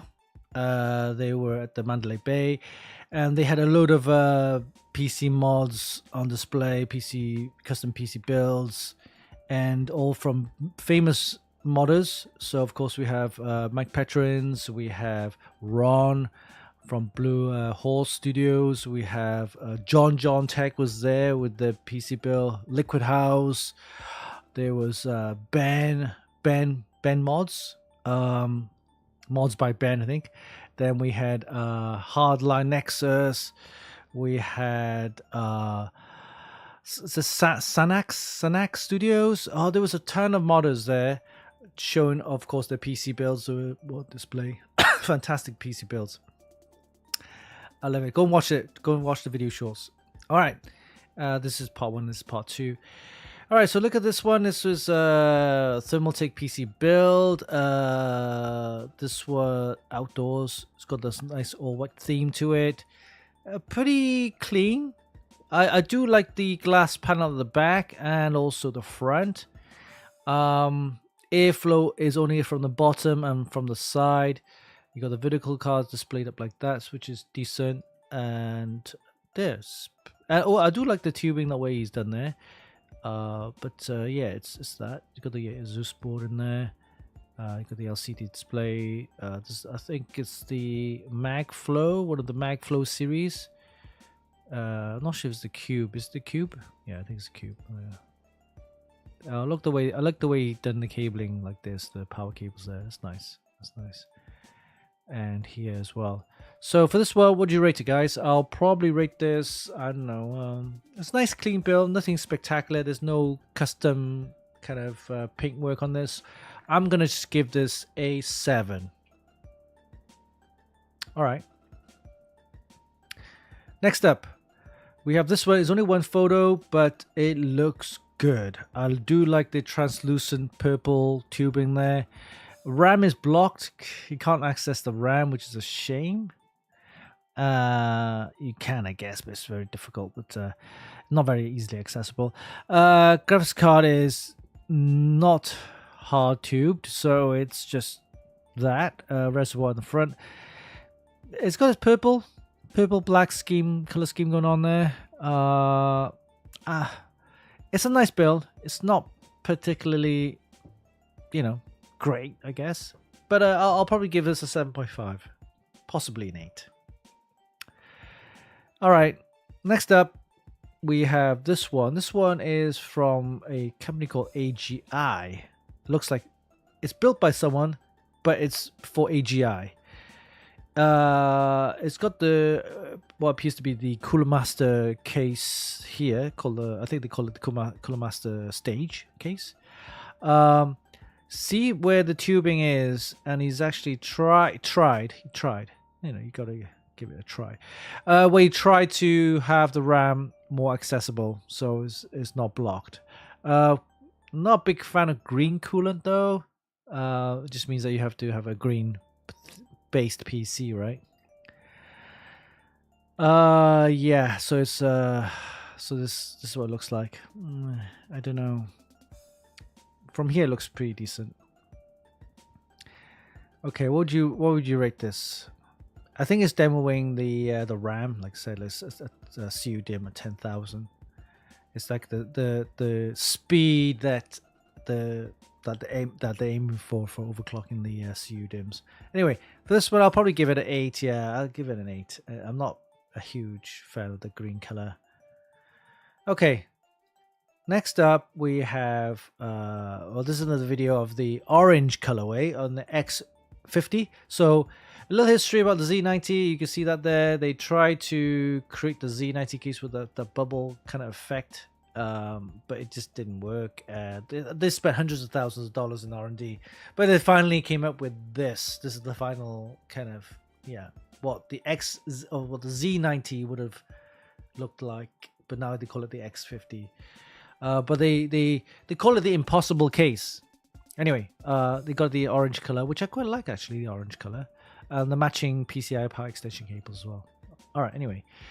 Tacoma's got the new LCD coolers, which I think they are trying, I wouldn't say copy, but it looks very similar to something that we saw at a different booth at Computex, this one right here.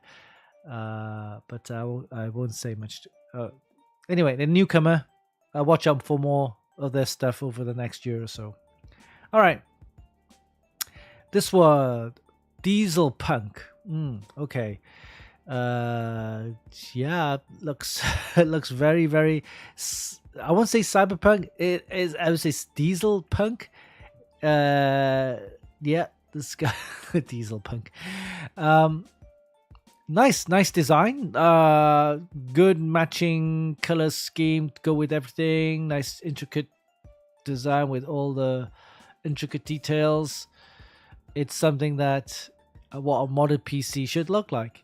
This one I'll probably give it I can't see the internals. I'm not sure if it's a liquid cooled hard tube system or just a fan cooled. So without looking at that, if it is, then great. I'll probably give it a 9. But if not, right now, from what I can see, I'll give it an 8. Yeah. Diesel Punk. All right. Next up, we have. Oh, by the way, this is the price giveaway, which I will talk about.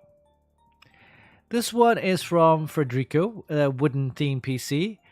It looks very compact and neat.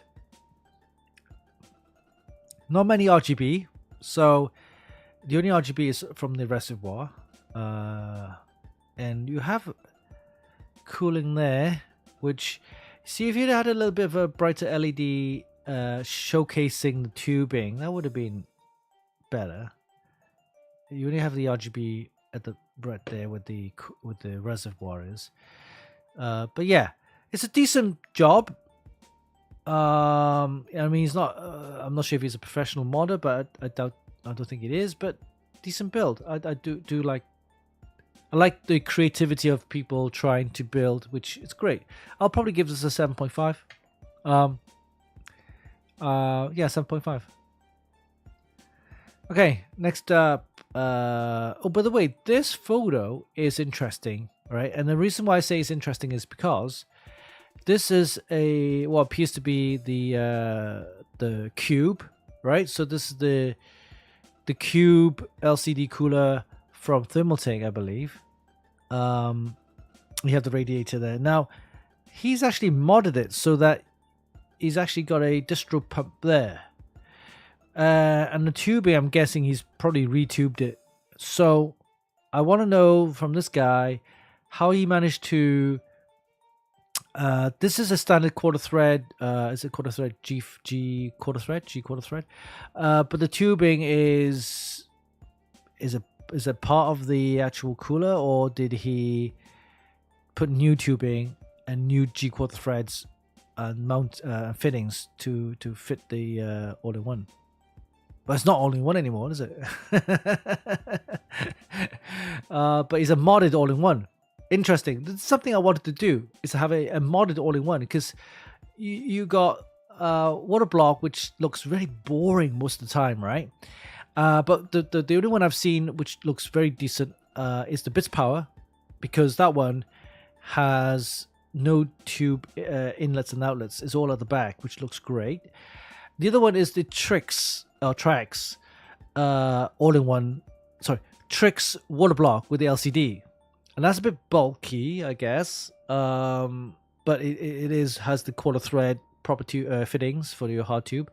So you don't see many water blocks with nice water block look or feel. It's just very boring inlet and outlet. So now I guess people could be modding the all-in-ones, because the all-in-one has LCD displays, they have the cube, they have the curved and all that kind of stuff, right? So you could mod a all-in-one to fit a quarter thread G quarter thread for the hard tubing. So I like the idea. So I'm still interested in how they did this and what they used to do it. But anyway, Bernardo Mod Shop, let me know. Yeah, Mine Cube 360 and a mini pump res combo loop done. So he didn't say how they did it, but I like to see how he did it.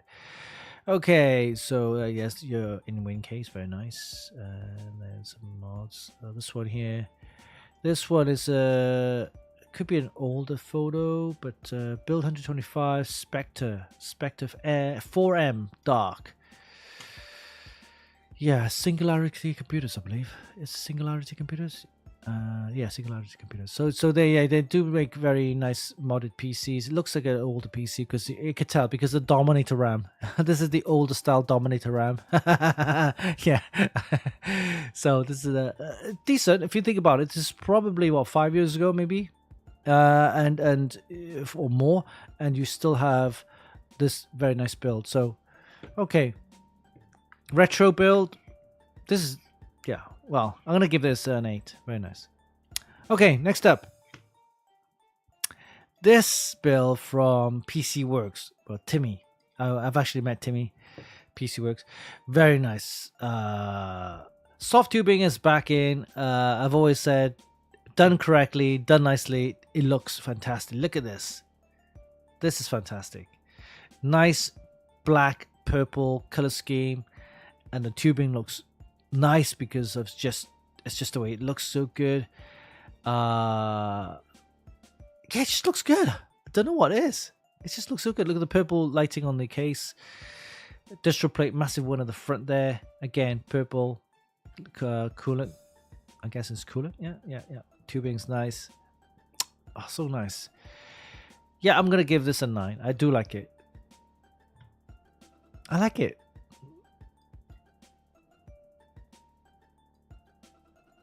Yeah.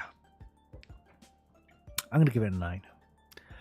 All right, next up.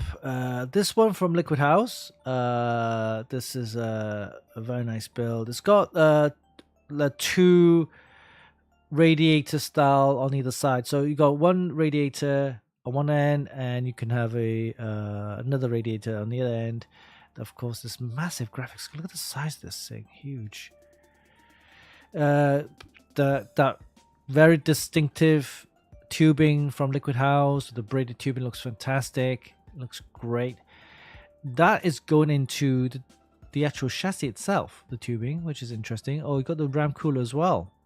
The RAM distro plate cooling thing there, I guess. It goes into this case. Oh, yep, distro plate at the back. Okay. Chrome tubing. Oh, this looks good. This looks very nice. Nicely angled as well. The PSU looks good. This is the chrome hearts. Is that right? What they used to. It's got to be quite a fan there. Very nice. Chrome hearts. Look at that keyboard. Look at that. Okay. Very nice. This, I have to give it a 9. I like it. Ooh, look. The way that the tubing is done. Look at that. It goes into the actual frame, inside the frame of the chassis, and then kind of loops back in. Oh, looks so nicely done. Wow. Yeah, a 9 for me for this one. Nice. And we'll do one more. We'll take a look at one more. This is the Half-Life mod. by Ron, Bluehole Studios. Very nice. If you're into Half-Life, I'm a big fan of Half-Life. Look at this. So good. So good. He makes all of this by himself, by the way. Whether it's 3D printed, paint work and everything. So, of course, this is something I wanted to do, which I will tell you more about. Yeah, so Bluehole Studios. Yeah, that's Ron from Bluehole Studios. And this one, Liquid House with that PC build, looks so good. It's got the Asus Noctua graphics card, collaboration there, the radiator with the Noctua fans. It's got this brown and beige color scheme with black tubing. Oh, looks so good. This is again another 9 for me. Oh, look at the power extension cables with the black, cream, beige, and brown. So good. I like it very much. Yes, a 9 for me. All right, so we're going to call it quits for the PC Modding Group. There's plenty more if you want to check out. There's PC builds all over Extreme PC Modding Group. And if you come across any mods, PC builds, please go ahead and share it here at Extreme PC Modding Group. Just put the link in there for everyone to see and share. Oh, if you have any PC project builds that you've done recently, you can also go there, post on the group for everyone to see as well. All right. So, yeah, fantastic. So XPCM done. Let's talk a little bit about this thing that people have been talking about. They're recently talking about, since PC computers and also parts and prices of PCs are going to go up, and have been going up, and also, you know, you can buy pre-built ready-made, and they offer certain value, certain decent good value, I suppose. Anything between $2,000 to $3,000. The higher end ones, 4 to 5, and then you get the extreme high end enthusiast. They can go upwards of like $8,000, $9,000, $10,000 for a PC. Yes, so expensive. So people are now thinking of renting PCs, and I think there are certain companies that might be taking advantage of this and decided, well, you know, why not rent a PC?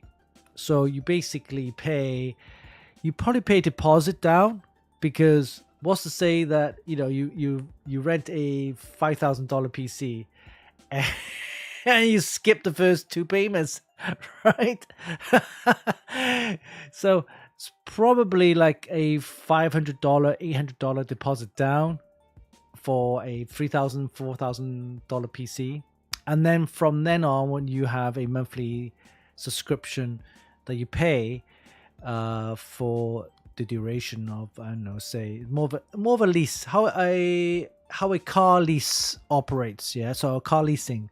So people who haven't or don't know what a car leasing type of finance / package is, it's almost like, yeah, you put a deposit down, I'm not sure how much, but then you're on a 24 or 36 month contract where you pay monthly for using the car. Right? Yeah, remember the PC is, or the car is not yours, right? So you're on your leasing package on the car financing thing. The car doesn't, you don't own the car, right? The finance company or whatever, the company that at least loans the car to, they own the car. So similar thing. So the PC leasing company will own the PC. They own it. You don't own it. Any upgrades that you do, probably best to contact them. They'll do the upgrade for you, right? But what essentially means is that you put a little small deposit down, possibly $500, possibly $600, $700, I don't know. And then from then on, monthly you pay for that service. And it could be like probably a 24 month, because every 2 years hardware do change. You might want to get a newer PC. If you get a newer PC, you take the old one back and you get a new one. But then again, it's perpetual kind of thing, right? I guess something that they could be looking into, right? Because, you know, for example, I have all these issues of, if you're building a PC with your money, but you spent a lot of money to build a PC. Okay, you used it, good 2 years use out of it. Okay, so now it's time to upgrade. So you buy new parts. What you do with the old computer, right? Well, two things you could do really. You can either sell it if someone will buy it, or take it apart and reuse some bits of it and maybe build a second computer. But you can only do so much of that over, span of like say 6-7 years, right? Because then you'll start ending up with a load of parts which you can't get rid of because they'll be too old to sell. Well, you could sell it, I won't say it as a loss, but use for example an old GeForce 2080, right? RTX 2080. What are you gonna do with that? Nobody really want to buy it. How much are you going to sell it for? You can't sell it for $100 because it's not really worth that. If you do, great, that's $100 in your pocket. But then a 2080 can't really. I suppose you can't say you can't really play the games, but you can. But in terms of performance, a 4060 beats it, right? So, so what do you do with a 2080? You can scrap it, I guess. It'll be like a junk in your room if you just like hoard it and keep it. So leasing a PC could be the way to go. I think Apple are thinking about it. Apple are thinking about leasing and their MacBooks, right? So if you've seen those MacBooks, those MacBook Pros, ridiculous. Then the MacBook Pros for a fully loaded MacBook Pro can cost up to like $8,000. Yeah, $8,000. If you want like, I don't know, 16 gigs, what was this? I hope, I don't know, 16 gigs or 32 gigs of RAM and 2 terabyte drives and 5K screen, whatever. If you add all the specs up for the top end, it can cost up to like $7-8,000 for the MacBook Pros, right? So very expensive. Imagine buying that and then about a year later they have something new. See? So leasing, I think, could be the way to go, especially with RAM prices and graphics card prices going up all the time. PC is getting a little bit more expensive. It's becoming a luxury item, to be honest with you. So if I had the option for that, I would do that actually. But I love building computers, testing them and stuff like that. So of course it won't be for me. And for PC builders, modders, and project, builders, stuff like that, they like to tinker around. So of course you need to buy it. But for the average kind of gamer that don't really want to spend for new hardware every 2 years, which costs a lot of money, you better off leasing if they offer that kind of thing. I think renting computers is going to be something that could be popular. I don't know, but Raul says you sell it earlier when it value halves. Yeah, if you could sell it at half the price, sometimes it's like only a third of the price, which is bad. Yeah.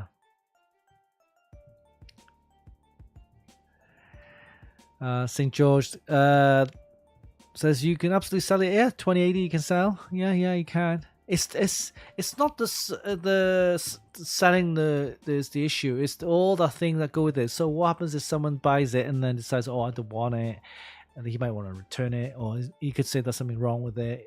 It's all that stuff. Trust me, I know, because I used to run a eBay store, and the stuff I sell on there are basically used parts, but then all the hassle of packaging it, selling it, shipping it, and then the other person then could say it's not working, or it could be so or maybe I bought the wrong thing and they have to return it, whatever. I don't know. It's just too much hassle. Of course, you could always check the star ratings and buy feedback and sell feedback and stuff like that. It's just too much hassle, to be honest with you. Sell it to a friend if he's willing to pay for it. Build a second system, yes. But if someone take all this stuff off me and then I get a new PC, there you go. right? You get you lease a PC, use it for 2 years, top spec for what it is. Then 2 years later, could be struggling, whatever, I don't know, and I don't need to worry about selling it or taking it apart. I can just go back to the place, get a new one.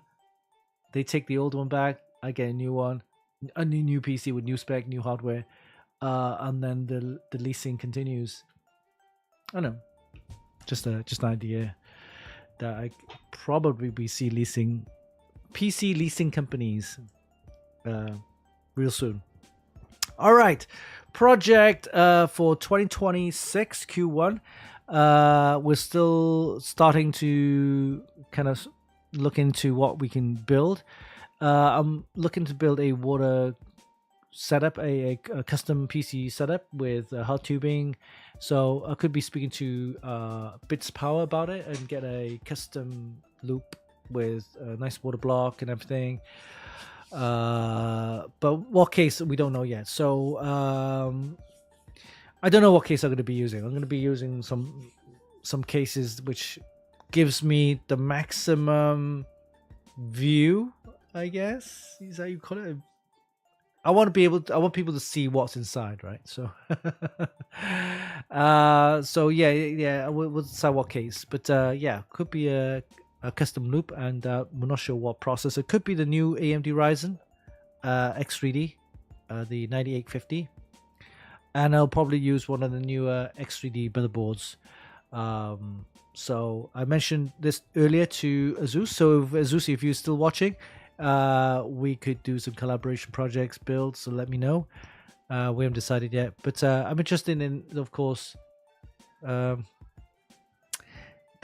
new SSDs, the new Gen 5 SSDs with the low power, lower cooling, lower temperatures, and also a RAM. Well, it's going to be expensive. Luckily, I've kept some of the RAM from last year, all the testing we've done. So I've got some RAM. So you see me building all these PCs, right? So this one, for example, and this one I'm using right now with all my streaming videos and all that kind of stuff. That's my working PC. These PC builds, see all these PC builds are one here, one here. Once I finish building them and taking photos and videos and stuff like that, I usually take it apart or leave the board there, but reuse the parts. So the processor I whip out, the RAM I whip out, the SSD I take it out, and then reuse those parts for another build. See, so it's not a full system, as in it's just sitting there. The board is sitting there, the AIO cooler is sitting there, probably, or maybe the graphics card. I don't bother taking it out, but most of the stuff I reuse. So yeah, it's not full-on PCs just sitting there doing nothing. However, talking about that, I could be giving away a PC because my room's getting a little bit cluttered with a lot of PCs and builds and stuff like that. So looking to give away something, a PC build like we did last year. So we're looking to give away a PC. I'm not sure how or when, but I will be planning. And talking about prize giveaways. All right, so last week I forgot to pick a winner for the MSI Project Zero motherboard. So we got a winner now. So let's head over to prize giveaways. And this is the prize giveaway that we're talking about. So we picked a winner, and luckily Michael actually won it. So congrats to Michael. And he actually contacted me. I will be sending this out to you next week. So enjoy. This, by the way, is a reverse connector motherboard, so you need a reverse connector case that supports reverse connectors, so make sure you have that, otherwise you're going to be in trouble. You might have to get a new case. Very nice board, so congrats to Michael for winning that. And for this month and so for January and February, we have this one to give away. This is the ASRock B850 live mixer motherboard, which we reviewed. Fantastic board. It's got a ton of USB ports in there, 23 in total. Great for streamers, gamers, and people want to just plug a load of USB devices in there. But yeah, it's got a Wi-Fi 7, I believe. Yeah, Wi-Fi 7. Got a nice heat sink for your SSD. Gen 5 support for your graphics card. DDR5 support up to 8000. Yes, 8000. And so this is what the board looks like. This is a box, this board, this is the B850 Live Mixer.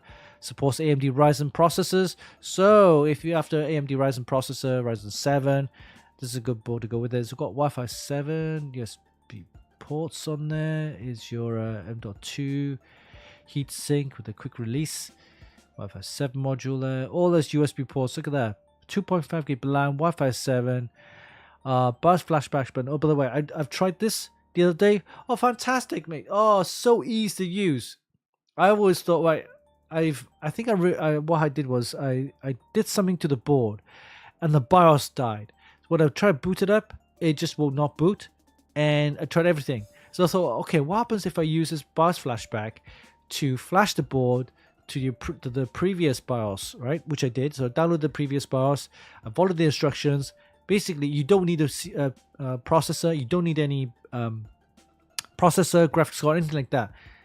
Seriously, no graphics card needed or processor or anything. You don't need to plug a monitor in there, nothing. So what you do is you plug the USB with the BIOS into the port. So this is the BIOS flashback button, and this is usually they name it one of these ports for the USB for the BIOS, right? So you plug that USB in there with your BIOS, and you I think you powered it up with the power on your case, and then you hold this BIOS flashback button, and then what happened? It will flash. You see the BIOS, the what you call it, the USB will flash. And if it flashes a certain number of times or whatever, it's writing the BIOS back in. It's fantastic. It's so easy to use. So yeah, read the instructions on how you flash your BIOS. You need to do that sometimes if you want to support the latest GPUs or graphics CPUs, stuff like that. So anyway, this is to give away. All you need to do is watch the video. All right, so watch the video on the video short on Instagram. Yeah, give us a like on Instagram, Funkykit.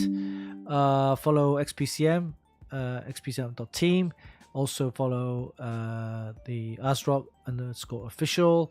Tag 2 friends, give us a like and share. And also don't forget to comment this. This is the ASRock, #ASRock giveaway CNY 2006. It's to celebrate our Chinese New Year, which is the Year of the Horse. And you can also watch the video reel on Instagram, X, YouTube, and also TikTok. Right, so it's all on there. Closing date on 27th February, where we will pick 2 winners, who's actually tagged the 2 friends as well. So the prize giveaway does not include, of course, the warranty, but ASRock will ship those prizes out to you. So this is basically 2, B850 Live Mixer Wi-Fi motherboard, 2 to give away. All right.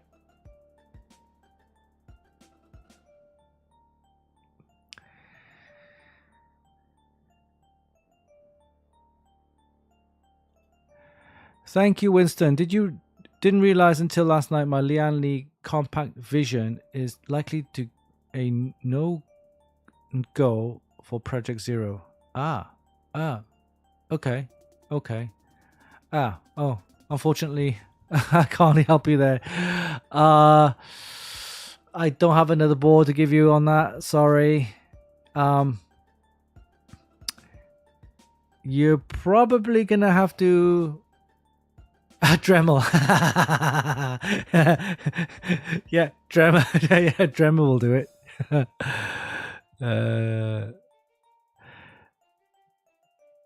Well, yeah. Well, 2 things. Save it for another build. Because you can save for another build, I suppose, or change the case. But the board is yours.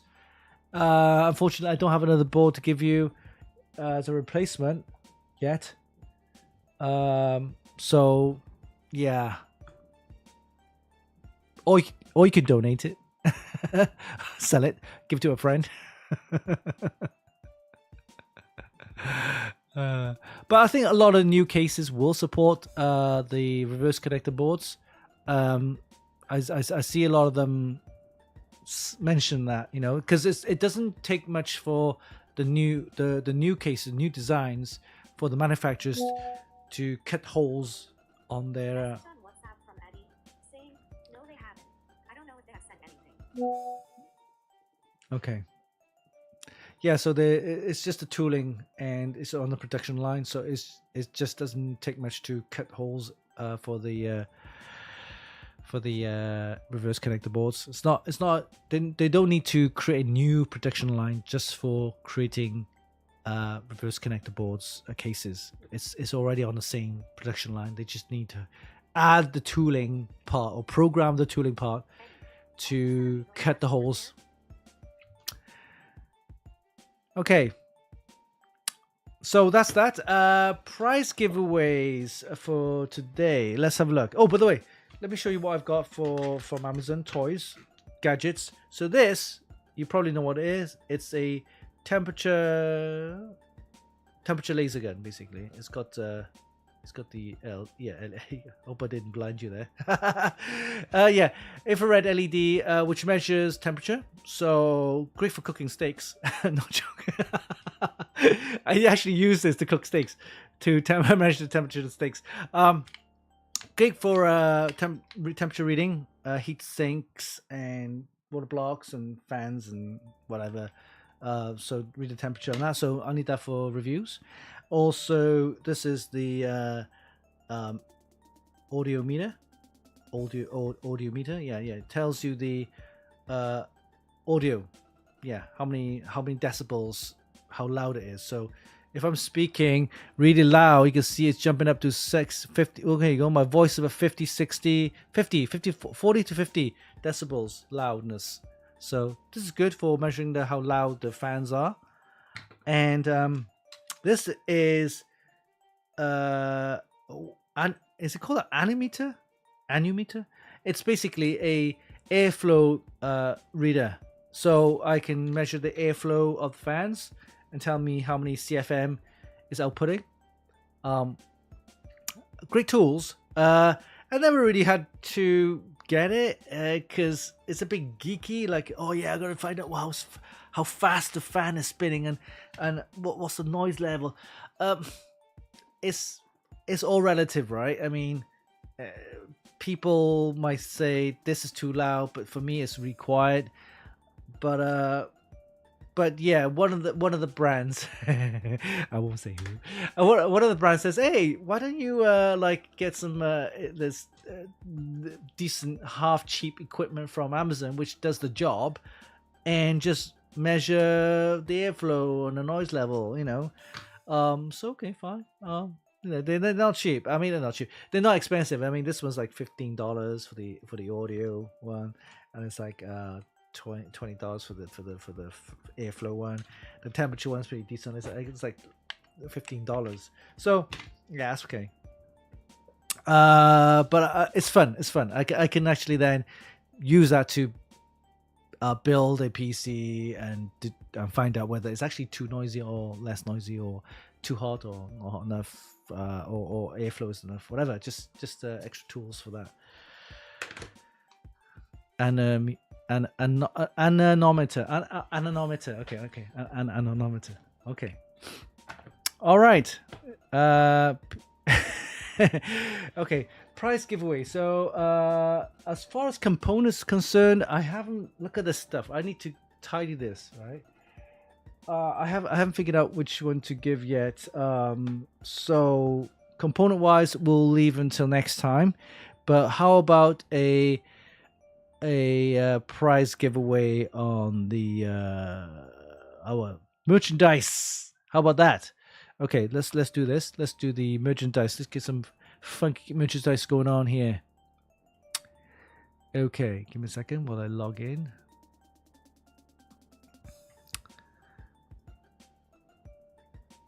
And here we go.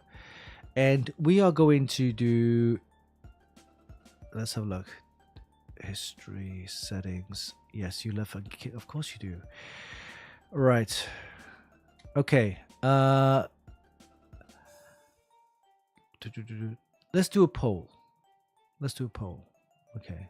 Because here we go. Let's do a poll. 1 minute poll has started. So you could choose between a XPCM t-shirt, okay, Funkykit t-shirt, Funkykit hoodie, Funkykit joggers, fanny packs, baseball cap, and a water bottle. So you decide. Right now we have a fanny pack. The fanny pack is in the lead. Look at this. Hey, come on, guys. Decide what you want. The joggers, okay. Joggers are in. Fanny packs in. What about hoodies, guys? It's January, still fairly cold. You know, you might want to get warm, keep warm, and have a hoodie. Oh, joggers. Joggers are nice. I mean, you can wear them at home, laze around in them. You can go out jogging in them, I guess. Sleep in them. Okay. All right. Well, it looks like the joggers are. Joggers is what people want. So let's do that. Let's do the joggers. Okay. Let's do the giveaways and then pick a jogger. Okay. All right. Let's do that.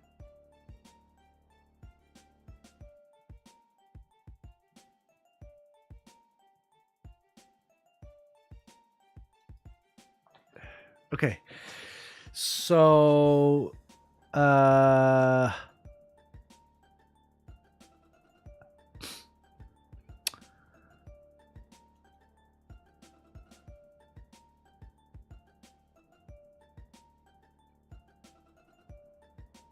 did they do this last time? Because if I press oh, right. Okay, I got it. I got it. I got it. It's basically a custom. Here we go. I got it. Funky joggers. Because I don't want Streamlabs to pick a winner, because it's not that I don't trust Streamlabs.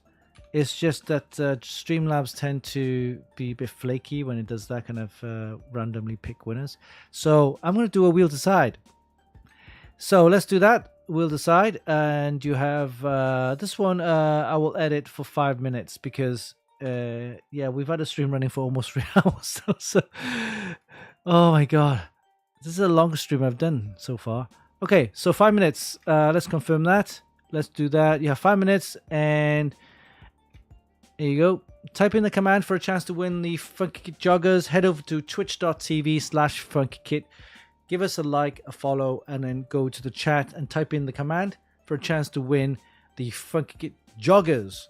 So for you guys who don't know what a Funkykit joggers look like, let me show you what it looks like here. So a Funkykit jogger. Here we go. We have them available in the, I think this is the navy. Yep, we got them in the gray, which I have. In fact, I'm wearing them right now.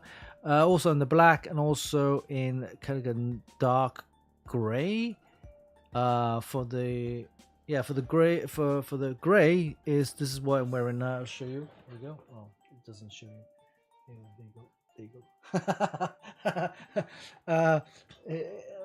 I can't get the camera down to it because it's got the facial tracking, but I'll show you some other time. But yeah, but the Funkykit joggers, they're decent.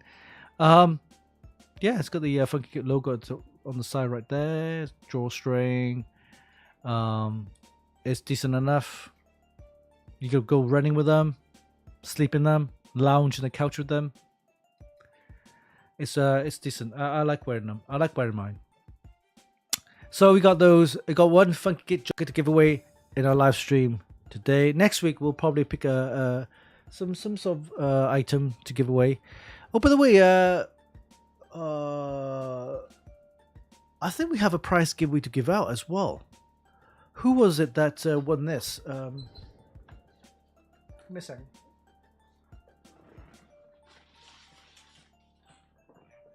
Yeah, I remember. We gave this away with a prize giveaway. It was the MSI snap clamp, right? And it snaps clamp to your arm. Who is it that won this? I I can't remember. Sorry. I had so many things going on. CES. We had the holidays going on, stuff like that. I was meant to ship this out. Whoever won this, I'm sure it was We'll Decide as well. Resend the email because I don't have your address. Sorry. So this is to go. This has got to go out. That's going out by mail. So let me know who was it to won that. Sorry guys, too many things happening. Okay, so right now we're giving away a Funkykit joggers. Okay, so let me know if you want to win this. Head over to twitch.tv/Funkykit. Give us a follow. Join the chat and type in the command. The command is, of course, you love Funkykit. Right, so you type in that. Dorian won this. Okay, Dorian. If Dorian won this, let me know. I want your address, telephone number, your full name, shipping address, and telephone number as well.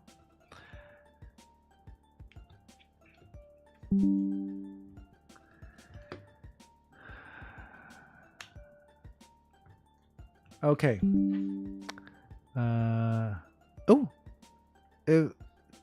Didn't the stupid Streamlabs. Sorry guys. It says hoodie. It's not hoodie. It says win a Funky hoodie giveaway. The Streamlabs, for example, didn't update my my text. It's a hoodie. It's a jogger. It's a jogger. Okay. All right. So yeah. You're actually winning a chance to win the Funkykit jogger, not the hoodie. All right. So Streamlabs, stupid Streamlabs, they didn't update my text. I did change it. Okay.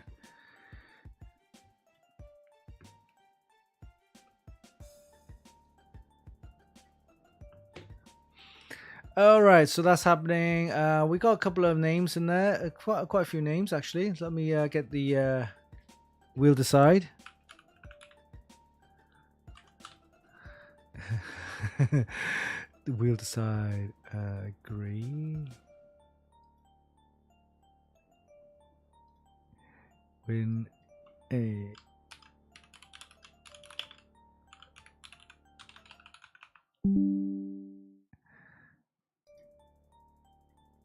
and then we want a 20-second spin,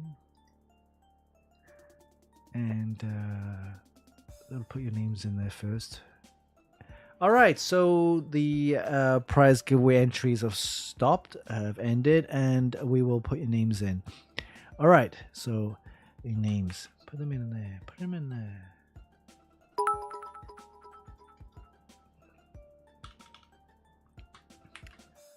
Okay.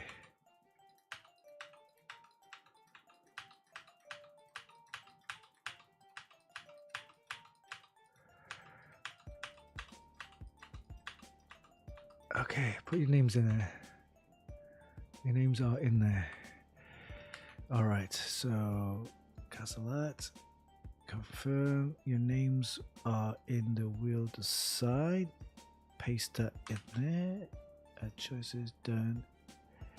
And we are good to go.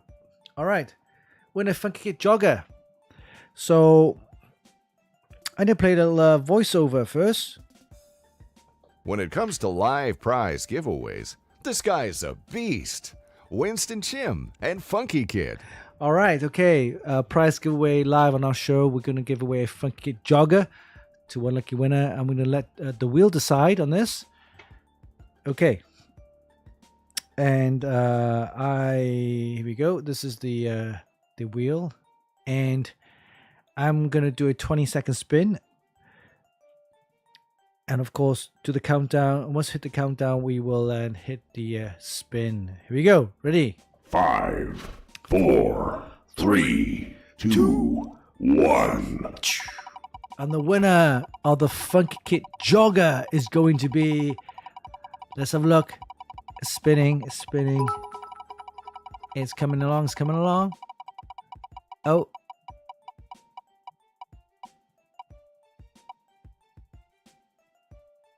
Oh, Abysmal. Congrats. All right, here we go. Congrats to you. All right. Okay, take a screenshot and send me your full name, shipping address, and telephone number to media@funkykit.com, and I will then get Streamlabs to send one out to you. Okay, the Funkykit jogger. Bismal, make sure you take the screenshot, send me your full name, shipping address, and telephone number. Thank you very much for participating. The prize giveaway all. Thank you. Thank you all. All right. So yeah, so the last prize winner for the MSI hand clamp thingy, also send me your full name, shipping address. Looking at the chat, it was Dorian, I believe. Someone said it was Dorian. Yeah, let me know.